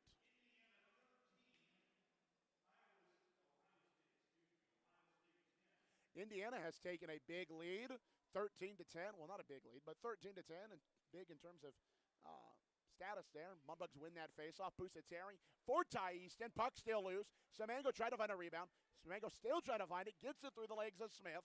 Now Semango trying to get it back, but Dolan for the Wranglers will grab it, and it bounces off the top half of the stick of Duke Earhart. Mudbugs now with it in their own zone. Pusateri now for Evan Hoagland, but gets turned over now. And then gets turned right back over. Duke Earhart trying to get in. Gets a little bit of contact there from Smith. Wranglers do take it back in their own zone. That's O'Rourke now. O'Rourke's pass went off of Dolan. And it'll be no icing called. And I believe it did go off of Dolan's stick. That's what the word is around here. And now Duke Earhart trying to win a foot race in between Ogle and Hedquist. Heads up. He shot from Charles Antoine Girard into his own bench. Heads up. Heads up, Michael Hill.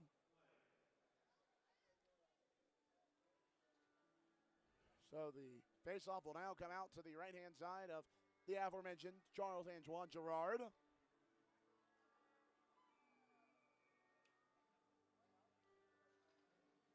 course, Vinny Dulio will be taking that faceoff. And for Amarillo, it'll be number 17 for them. Carter Williams, goal scorer on the night for the Wranglers. Mudbugs doing that faceoff. Gerhard's shot into the glove of Charles Antoine Girard. 12:33 left in this third period. I hadn't even given a time update. Apologize about that. 4-1 hockey game in favor of these Amarillo Wranglers. Vinny DiUlio will take the faceoff, and Williams gets kicked out in favor of number 9 there for the Wranglers. Number 9? That's 39, Jake Thornton, excuse me. Shot goes wide there. Now Mitchell Reed will backhand it on in. Grayson Gerhard got a little bit of a stick on it. Now Evan Adams will make a move around the aforementioned Thornton. And now puck still loose, and it just rolls on through the goal mouth. Mudbugs trying to get it, but Thornton will come up with it, but not before Gerhard gets it back. You get some contact there from Williams now. Now Adams and Lupo in a foot race. Adams does win that foot race. Adams now up the left-hand side. Adams going to take it himself. Adams the lone goal scorer on the night for the Mudbugs. Gets a hit there onto number 27 for the Wranglers there. That is, excuse me. That is Smith. Cruz Smith. That's the first time I've mentioned his name tonight, at least up to my knowledge. Puck now will go down to the left-hand corner. Puck now loose in front, and it tried to find somebody in front to the Wranglers, but nothing doing there for the Wranglers. Will go back into their own zone. And now Gardy tried to find number 25, Lizotti, but Mudbugs will take it back the other way. That's Jeremiah Roberts. Roberts on the right-hand side gets blocked off by Girard. Case shot goes wide. Roberts going to come back up with it. Slapper. It gets deflected on the way through, but Jared Griner will come back up with it.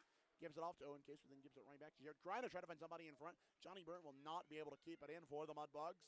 He'll circle back around, and then he'll backhand it on in, and he'll just roll on in, rather, to Girard, and he'll give it off for his teammates. Case tried to keep it on in. He'll roll down for icing. Although the word is, if you're an Amarillo Wrangler, that it might have been deflected on there, but that's why I'm not a ref. That's why they're not a ref. That's why we're not all refs, ladies and gentlemen. Only the people in the stripes can make those calls. Face-off now will come out to the left of one Mr. Girard.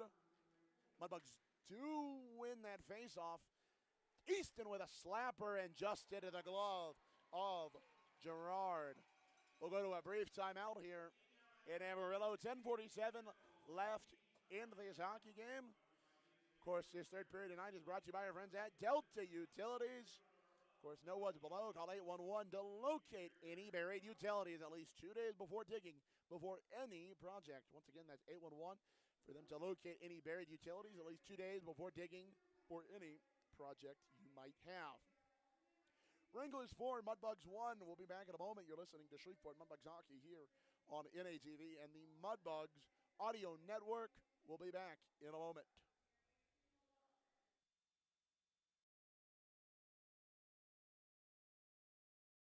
Hey, this is Chet Yoder, voice of the Mudbugs. DeFada and Associates Investigative and Risk Analysis Services has been conducting professional private investigations for over 20 years. They offer a full range of services to both individuals and businesses. Whether you need an investigator for a personal matter like a child custody case or you suspect an internal theft problem with your business, DeFada and Associates has the experience, training, and knowledge to get you the information you need. Call Jerry today at 318-635-9944 to talk about your case or visit them online at defadapi.com.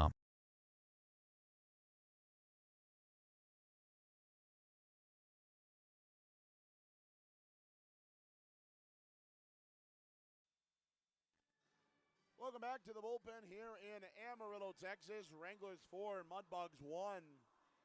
Face-off now coming out to the right-hand side of Charles-Antoine Girard. Wranglers do win that face-off. They'll bounce it off the glass here. Terry bats it down, and it'll land in the hands of one Michael Hill. They'll throw it back on out, and they'll just reuse it. Face-off now be in front of the Wranglers bench. Chase Sakritzky will take that face-off. Mudbugs will win it. Liam Wolf-Talby trying to blam it in on into the Wrangler zone, and he does. O'Rourke now will get balladied on there by Jason Simons. Mudbugs still have possession, at least for the moment. Now they do have possession. Trying to find Sakritzky in front, nothing doing. It's still loose, but Wranglers now come back out away with it, and there's Miller now. He'll give it off, or at least try to, for Boulanzé before the interception for the moment from Remy Busateri. Busateri with a big shot. Number 4, that's Ethan Ogle, and he had a goal in the night. Easton tried to find Sakritzky in front, nothing doing. Wranglers come back the other way with it, and it bounces off the skate. I believe that is Joe Semango. Yes, it is. And now Girard will leave it off there for number 4, the aforementioned Ethan Ogle. And it's taken away by the Mudbugs, but just outside of the Wrangler zone. Girard will leave it off there for Ogle once again, who then will give it to number 2, Alexei Kaval. Then it'll bounce on down to the length of the ice. No icing called, as I believe it did deflect off. A Wrangler in front. Resega now. Phillips now back into his net. Resega and Earhart battling on for possession of the puck. Earhart does come up with it. Higardi will take control, try to get in on in. And he does, and then gets a shot from Evan Oakland. Now Izzotti with it, trying to find something in front, nothing doing. Higardi does take control of it on his backhand, but up with it comes Izzotti. Izzotti will give it to Resega, but then he gave it to O'Rourke, and it just bounced, and it was in front of the blue paint of Ethan Phillips. Luckily, he was able to get it away. Now Mitchell Reed will take it back in his own zone, gives it off to Grayson Gerhardt. Gerhardt will circle around, give it back to Mitchell Reed. Reed now will go through the left-hand side, and he'll just bounce it on into the right-hand corner. Lopez Corsi tried to find something in front, and will just now go down the length of the ice after Amarillo slapped it down. And that'll be icing on the Wranglers. 8:48 left in this hockey game, 4-1 in favor of the Amarillo Wranglers. So 8:48 left. Of course, Mudbugs Hockey tonight is brought to you by friends at Porter's, delivering the difference for Mudbugs Hockey. Locally owned and operated for over 50 years, providing floor mats, uniforms, and facility services for your company. Mudbugs Shot scores! Grayson Gerhardt, the former Wrangler, puts it right past Charles-Antoine Girard and cuts the Wranglers' deficit down to 2. An excellent goal from Grayson Gerhardt, who gives a little bit of it back to his former team, and it will be his lone goal there, and that's his first goal as a Mudbug. So good enough way to get your first goal, I guess. Grayson Gerhardt on the unassisted goal will cut this Wranglers deficit down to 2 with 8:44 left into this hockey game. An excellent shot off the faceoff from Gerhardt as I was finishing up thanking Porters. Of course, they do deliver the difference for Mudbugs Hockey. Now, Mudbugs will win that face-off.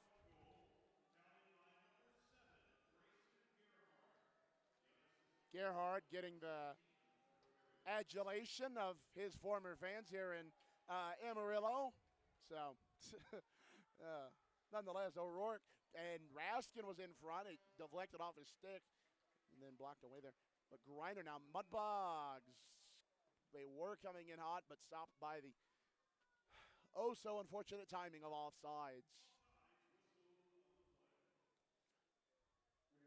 Still, an excellent effort by Grayson Gerhard to get it on right past Charles-Antoine Girard. Making a 4-2 hockey game with 8:20 left. Face-off now will be on the opposite face-off dot of the Wranglers bench. Vinny DiUlio will take that face-off for the Mudbugs. They will win that face-off. Ty Easton will come up with it. He'll backhand it. Deflected off a stick. Wranglers tried to slap it off the glass. Mudbugs still with it.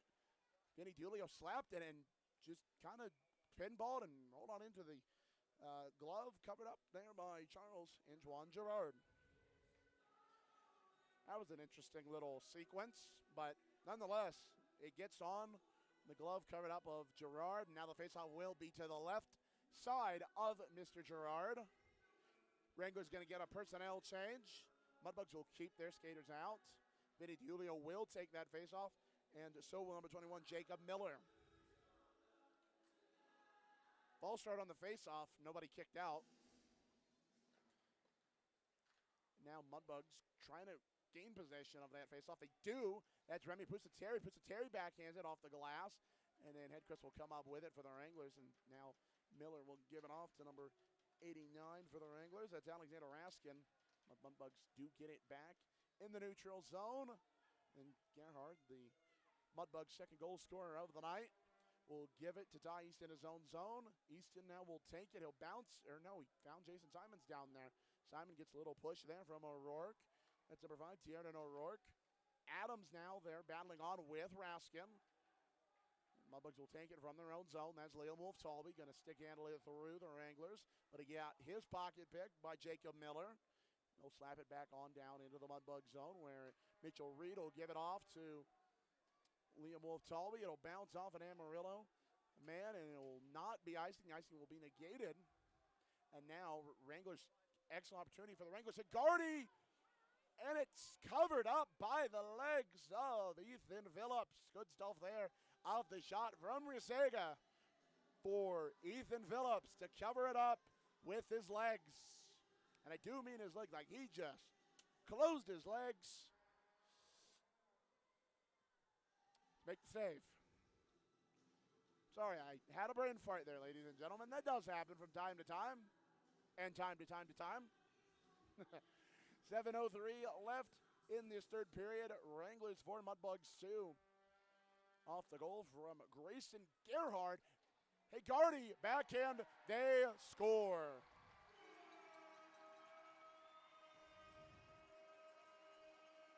So that'll be a goal from number 93, Caden Higardi. And that'll make it 5-2.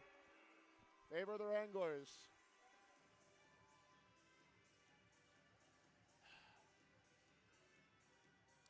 Well, for what it's worth, the defense of the Mudbugs tried to get it down in. It'll be Higardi from number 77, Daniel Rizega, and number 14, Hayden Hedquist. So, once again, Higardi on the goal, Rizega on the assist, and well as Hedquist there as well.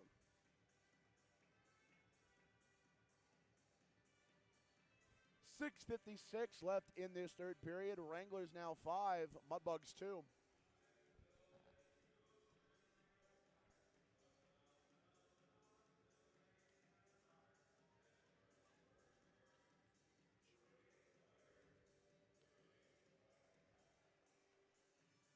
Of course, stars being still thrown onto the ice here in Amarillo. Of course, as I mentioned, for a lot of these South Division teams, they do throw things onto the ice after each goal. Of course, we in Shreveport throw the Mudbug onto the ice. Of course, in Lone Star, they do throw the Brahma. In Odessa, they throw the Carrot.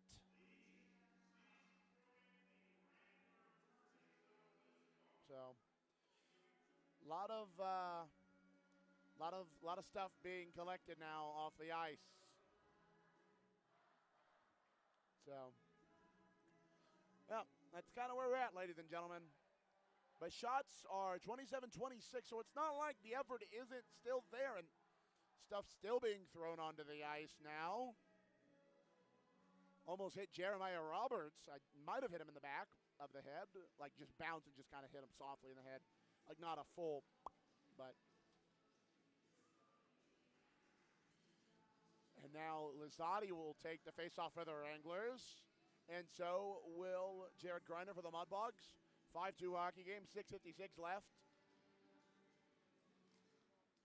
Now Mudbugs do win that faceoff. Johnny Burnt tries to find Jonah Jasser, bounces off his stick. Jasser will find it, try to find somebody in front, nothing doing.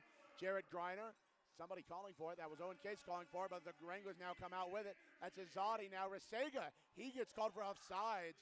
Hey, Gardy was there on his right. So now some words and pushing and shoving being thrown by one Jonah Jasser of the Mudbugs team to Caden Higarty.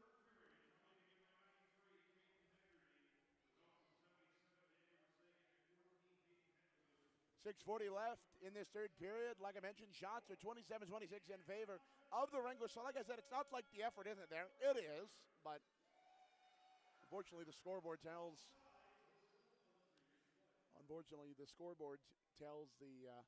the story, at least to the naked eye. Nonetheless, Wranglers win that face-off. O'Rourke will take it back. He'll find number 2. That's Alexi Koval. Case tried to intercept it. Johnny Burnt did intercept it. Gentler kind of slapped it down, and high sticking will be the call. So play will be stopped for the high stick. Mudbugs with a quick personnel change. Of course, now all parties are out of the box that were thrown into the box in the end of the second and into the third. So all parties now are back either on the bench or on the ice, except for number 6, Landon Poe of the Amarillo Wranglers. I believe he's in the dressing room. Nonetheless, Mudbugs going to take it back. Lopez Corsi lost possession of it. Mudbugs able to recover, though. And it'll be the aforementioned Lopez Corsi throwing it into the Wranglers zone. Ty Easton will try to backhand it. He did backhand it in to the Wranglers zone. Lopez Corsi trying to make something. He gets bodied, but penalty now coming up. Ty Easton with a shove to Jake Thornton. And now Dolan's getting into it with number 32, Vinny DiUlio. So it looks like Ty Easton will be heading off to the showers as well. Easton now chirping at the Amarillo bench. They're giving him a goodbye wave, which, I mean, that's a little unfriendly, at least in my opinion. But like I mentioned, one person's opinion does not tell the whole story. Well, kind of has to in this case. So we'll find out the full penalty call. But what comes out of this is that Ty Easton will be out of this hockey game. A star in my eyesight got thrown. Tried to get thrown down onto the Mudbugs bench. And that's why, admittedly, some people don't believe there should be things thrown onto the ice like that. But I say it's a fun atmosphere. So we'll find out what the call is. Now referees are looking at the tablet video review system. And now a star does get thrown onto the ice. Of course, Amarillo officials are now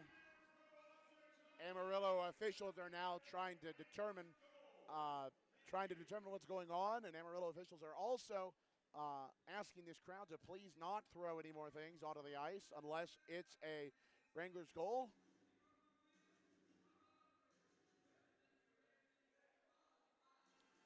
Great balls of fire indeed, Jerry Lee Lewis. Great balls of fire indeed.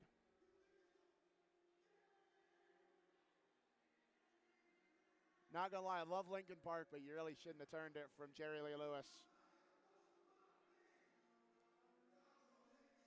Shows off my my music taste there. So, yeah, that's kind of where we're at, ladies and gentlemen. But as for this hockey game, 5-2 in favor of the Wranglers. So we got some penalties coming our way here. We'll get those to you in a second. Ty Easton for cross-checking. And like I mentioned, he'll get the gate, unfortunately.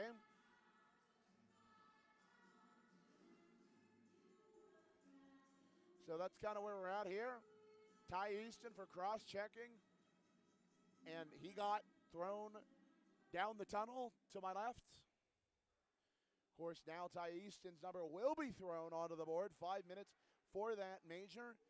Daniel Doylan will get an unsportsmanlike conduct minor for 2 minutes. Dolan's in the box, and serving the penalty for the Mudbugs is, I believe that's number 24, Willie Alexis Tremblay. Wranglers win that faceoff. Risega now will give it off for number 27, Smith, and he gave it to Higarty. Smith now for Higarty. Easton getting a match penalty. So, like I mentioned, he's out. And number 17, that is Carter Williams. They score.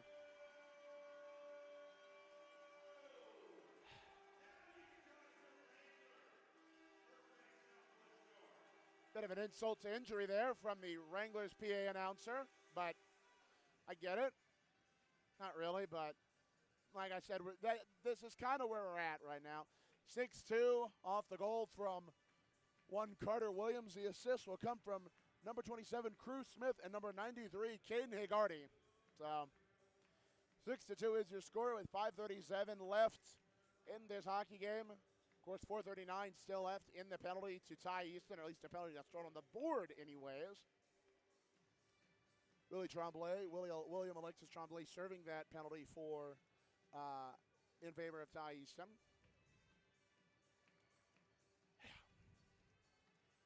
Well, just kind of where we're at. And another foam star gets thrown onto the ice. That's not good. It's not good. But face-off will come back now to the center circle. Jasser takes the face-off. And now Boulanger will take it in his zone. He'll give it off for number 27, Cruz Smith. And now the Wranglers will just kind of slow it down here. Smith will take it behind his own net. Smith now holding it. He'll give it to Risega. Risega going to take it on in. Mitchell Reed, but it's still loose. Boulanger off the pads of Ethan Phillips. And now, whistle blown. And it looks like the door might be opening for the Bugs as well as for the Wranglers. But I think for the Wranglers, mostly, yes, it will. It will open for number 10, Jake Boulanger. He'll go into the box, and I believe it was for tripping. At least that's the hand gesture I saw. We'll get that here in a moment. But Boulanger's number has been thrown to the board for 2 minutes. So for the meantime, it'll be a 4-on-4.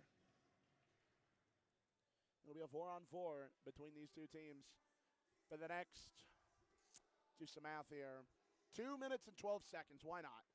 Wranglers do win that face-off in their own zone. Now O'Rourke will take it. O'Rourke now circles around on his backhand, now back to his forward hand. O'Rourke will give it off to Lupo. Lupo will take it up the ice. Lupo had a goal back in the second period. Now they'll dump it on into the Mudbug zone. Evan Adams will take it.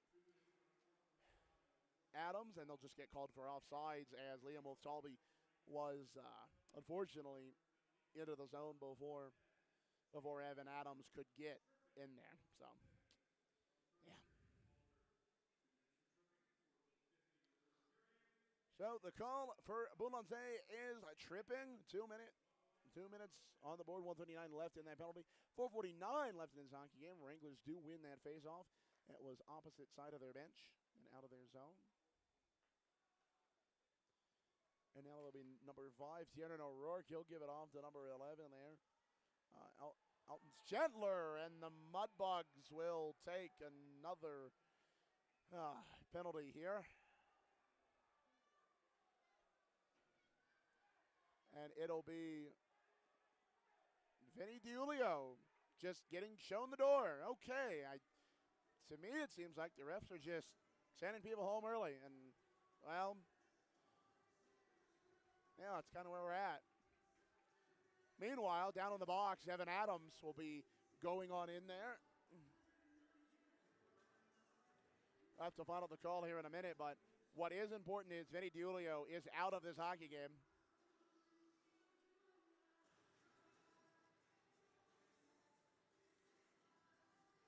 well. We got a second here. Indiana still up 13-10 on the Buckeyes of Ohio State. Face-off will now come out to the left-hand side of not Tyler Hodges, Ethan Phillips. All right, so let's get this penalty laid out as such. Well, so 2 minutes have been thrown onto the board for Evan Adams. It looked like it was going to be for tripping. I believe it is for tripping. The Wranglers do win the faceoff in the Mudbug zone. Smith now will give it off to number 17, Carter Williams. Williams now. Number 27, Cruz Smith. Smith for Higardi. Higardi for Smith. Smith for Williams, excuse me. Number 25, Izadi. Izadi will take it back now. Izadi going to circle around. He'll give it off to Smith, who then will give it back off to Resega. Resega for Higardi. Higardi gave it off to number 27, Cruz Smith, who then gave it to Resega. Smith, and it just bounces on the way in through. Jared Grinder now will take it down, and he'll just throw it down the length of the ice. Okay. Well, Wranglers will take it back out of their own zone now. Number 27, Cruz Smith, and he'll give it off to number 5, Tiernan O'Rourke. O'Rourke now, after getting battled on there by Joe Samango, will throw it on up to, I believe that is Miller, and it'll just bounce out of the Mudbug zone. O'Rourke now going to circle back around, try to find somebody, but after that gets deflected by the other number 5 on the ice. More importantly, Owen Case. And now Hedquist will give it back to O'Rourke. O'Rourke back for Hedquist. Hedquist now will take it up the right-hand side. Owen Case looking towards his way. He'll get backed on, and then Johnny Byrne will slap and he'll go around almost the good length of the ice there. Good stuff, at least in terms of power.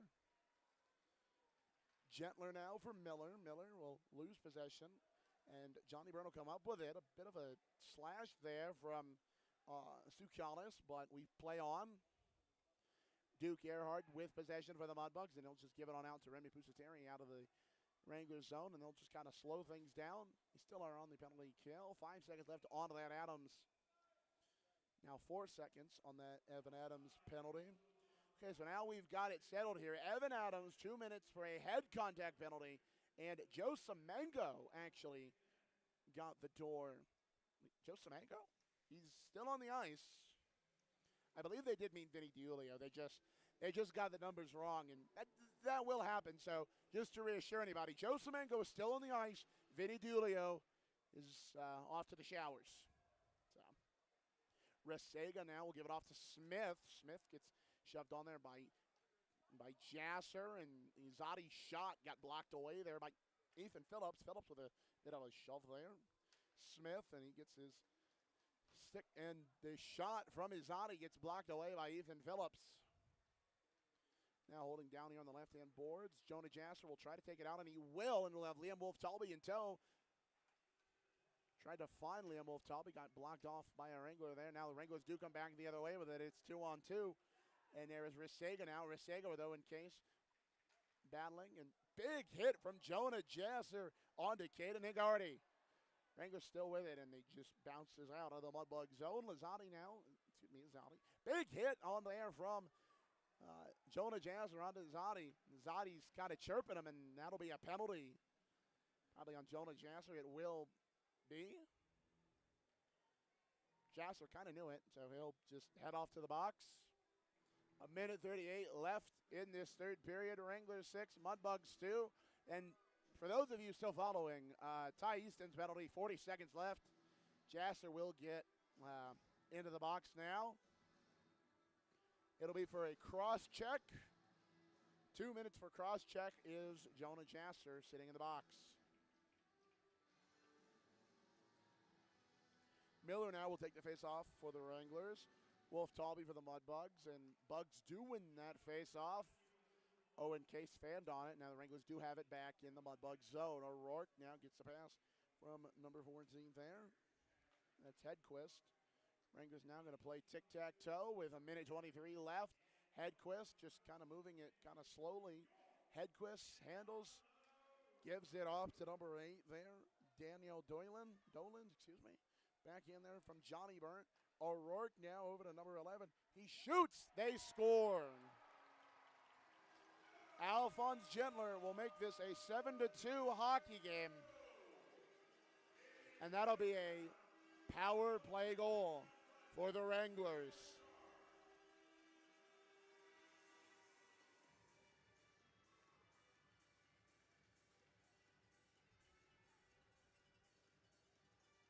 Well, Noah, it looks like it's going to be given to Carter Williams. Excuse me. Thought I saw 11s for Alton Gentler. So it'll be it'll be Gentler from Tiernan O'Rourke and number 8, Danleo Dolan. Excuse me. Minute 07 left.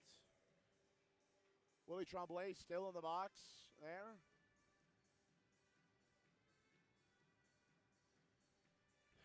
Now, ladies and gentlemen, there's a 7-2 hockey game with 1:07 left. Mudbugs do win the face-off. Thank you. Ogle now. 1 minute left in this hockey game. Cruz Smith will give it right back on to Ethan Ogle.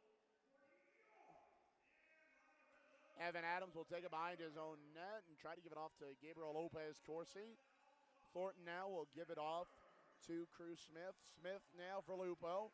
And that shot will just kind of roll on in. And Thornton now will try to stick handle it and find Ogle. Shot still loose. 34 seconds left in this game. 6-2 Wranglers. Now Duke Earhart going to try to go on down there. Backhand it off to Gabriel Lopez Corsi. He'll throw it into the Wranglers zone. Gerard will leave it off for Ogle. Ogle will lose possession of it. Smith now getting battled on there by Duke Earhart. 17 seconds left. Liam Wolf-Talby will find Mitchell Reed. Ogle will throw it out of their own zone. 7, 6, 5, 4, 3. Mudbugs still with it in their own zone. 2, 1, and that's the game. Fans, your final score here in Amarillo. 7-2 in favor of the Amarillo Wranglers. Final shots on goal, 31 in favor of the Wranglers to the Mudbugs is 26. So, well, let's recap this game real quick. There will be no Nikki's Mexican Restaurant post-game show. I will have to get down and help load the bus back to Shreveport, Louisiana. But let's just recap this game real quick for those of you still listening in or watching along on NATV or listening in on the Mudbugs Audio Network. Tyler Zoddy got us started here, and then Evan Adams for the Mudbugs made it a 1-1 game. And in second period, saw the onslaught of goals from the Wranglers. Carter Williams, then Mason Lupo, then Ethan Ogle. Grayson Gerhard was able to get one back for the Mudbugs, but at that point, another onslaught of goals from the Wranglers. Caden Negarty, Daniel Rosega, and Alphonse Gentler make this hockey game a final score of 7-2. Goaltending efforts, Ethan Phillips, 23 of 30, and then Charles Antoine Gerard, 24 of 26. So, penalties, well, there was a lot of them. First period saw Tyler Sukalis, Mitchell Reed, and Jacob Miller, all for slashing. In second period saw Landon Poe, Duke Earhart, Joe Samango, Daniel Rasega, Willie Alexis Tremblay, Ty Easton, Landon Poe, and Landon Poe got shown the door. And then coming on later on here, Willie Tremblay got a cross-checking match penalty, so he pretty much just stayed the rest of the time in the box for this hockey game. Ty Easton got a cross-checking major. And then he was shown the door. Daniel Doylan for an unsportsmanlike conduct minor at 5:59. Then Jake Ballanzay with a tripping minor. Evan Adams with a head contact minor. Joe Samango is being reported as it, but Vinny DiUlio was the one that was sent off instead. And then Jonah Jasper getting a cross-checking minor at 1:38 in the third. And well, that will wrap it up for this game recap. One final look at the scores across the North American Hockey League. Let's take a look at those scores as they come in. We're going to look at the South Division scores. I don't want to keep everybody on if you're still on. Of course, Corpus Christi earlier on defeated the Odessa Jackalopes 3-0. Moving along in the South Division, the Oklahoma Warriors and El Paso Rhinos game is at zeros. figured that's interesting. We'll have to find that out a little weird. Sorry. Of course, here in Amarillo, 7-2 in favor of the Wranglers. And then New Mexico defeats Lone Star 3-2. Of course, Mudbugs will see the Rhinos next week there in El Paso. Of course, Chet Yoder will be on the call for that one. Let's get one final look at college football scores still ongoing. Indiana 13-10 over the Buckeyes. 2:44 left in the fourth quarter. Indiana with the ball. ACC Duke 17-10 over Virginia, and of course the aforementioned final scores: Georgia over Alabama, Texas Tech over BYU, and then Western Michigan over Miami of Ohio. Okay, so now we got the final score from the El Paso and Oklahoma game. Oklahoma defeats the Rhinos of El Paso 4-0. An onslaught of goals coming in the second and third period for the Warriors there. So that will wrap it up. That'll wrap it up here from the bullpen here at Amarillo, Texas, or the Cal Farley Coliseum, the Amarillo Civic Center complex. Like I said, that'll wrap it up. Final score: Wranglers 7, Mudbugs 2. Of course, we'll see you next week in El Paso. Chet Yoder will be back on the call. He'll have it, and I'll have a much excitement to be back on the air. Once again, final score: Mudbugs 2, Wranglers 7. And of course, we'll see you again next week in El Paso. No matter where you are, no matter who you are, no matter when you are and where you are, have a great night. And as always, ladies and gentlemen, claws up. Go Bugs. We'll see you next time.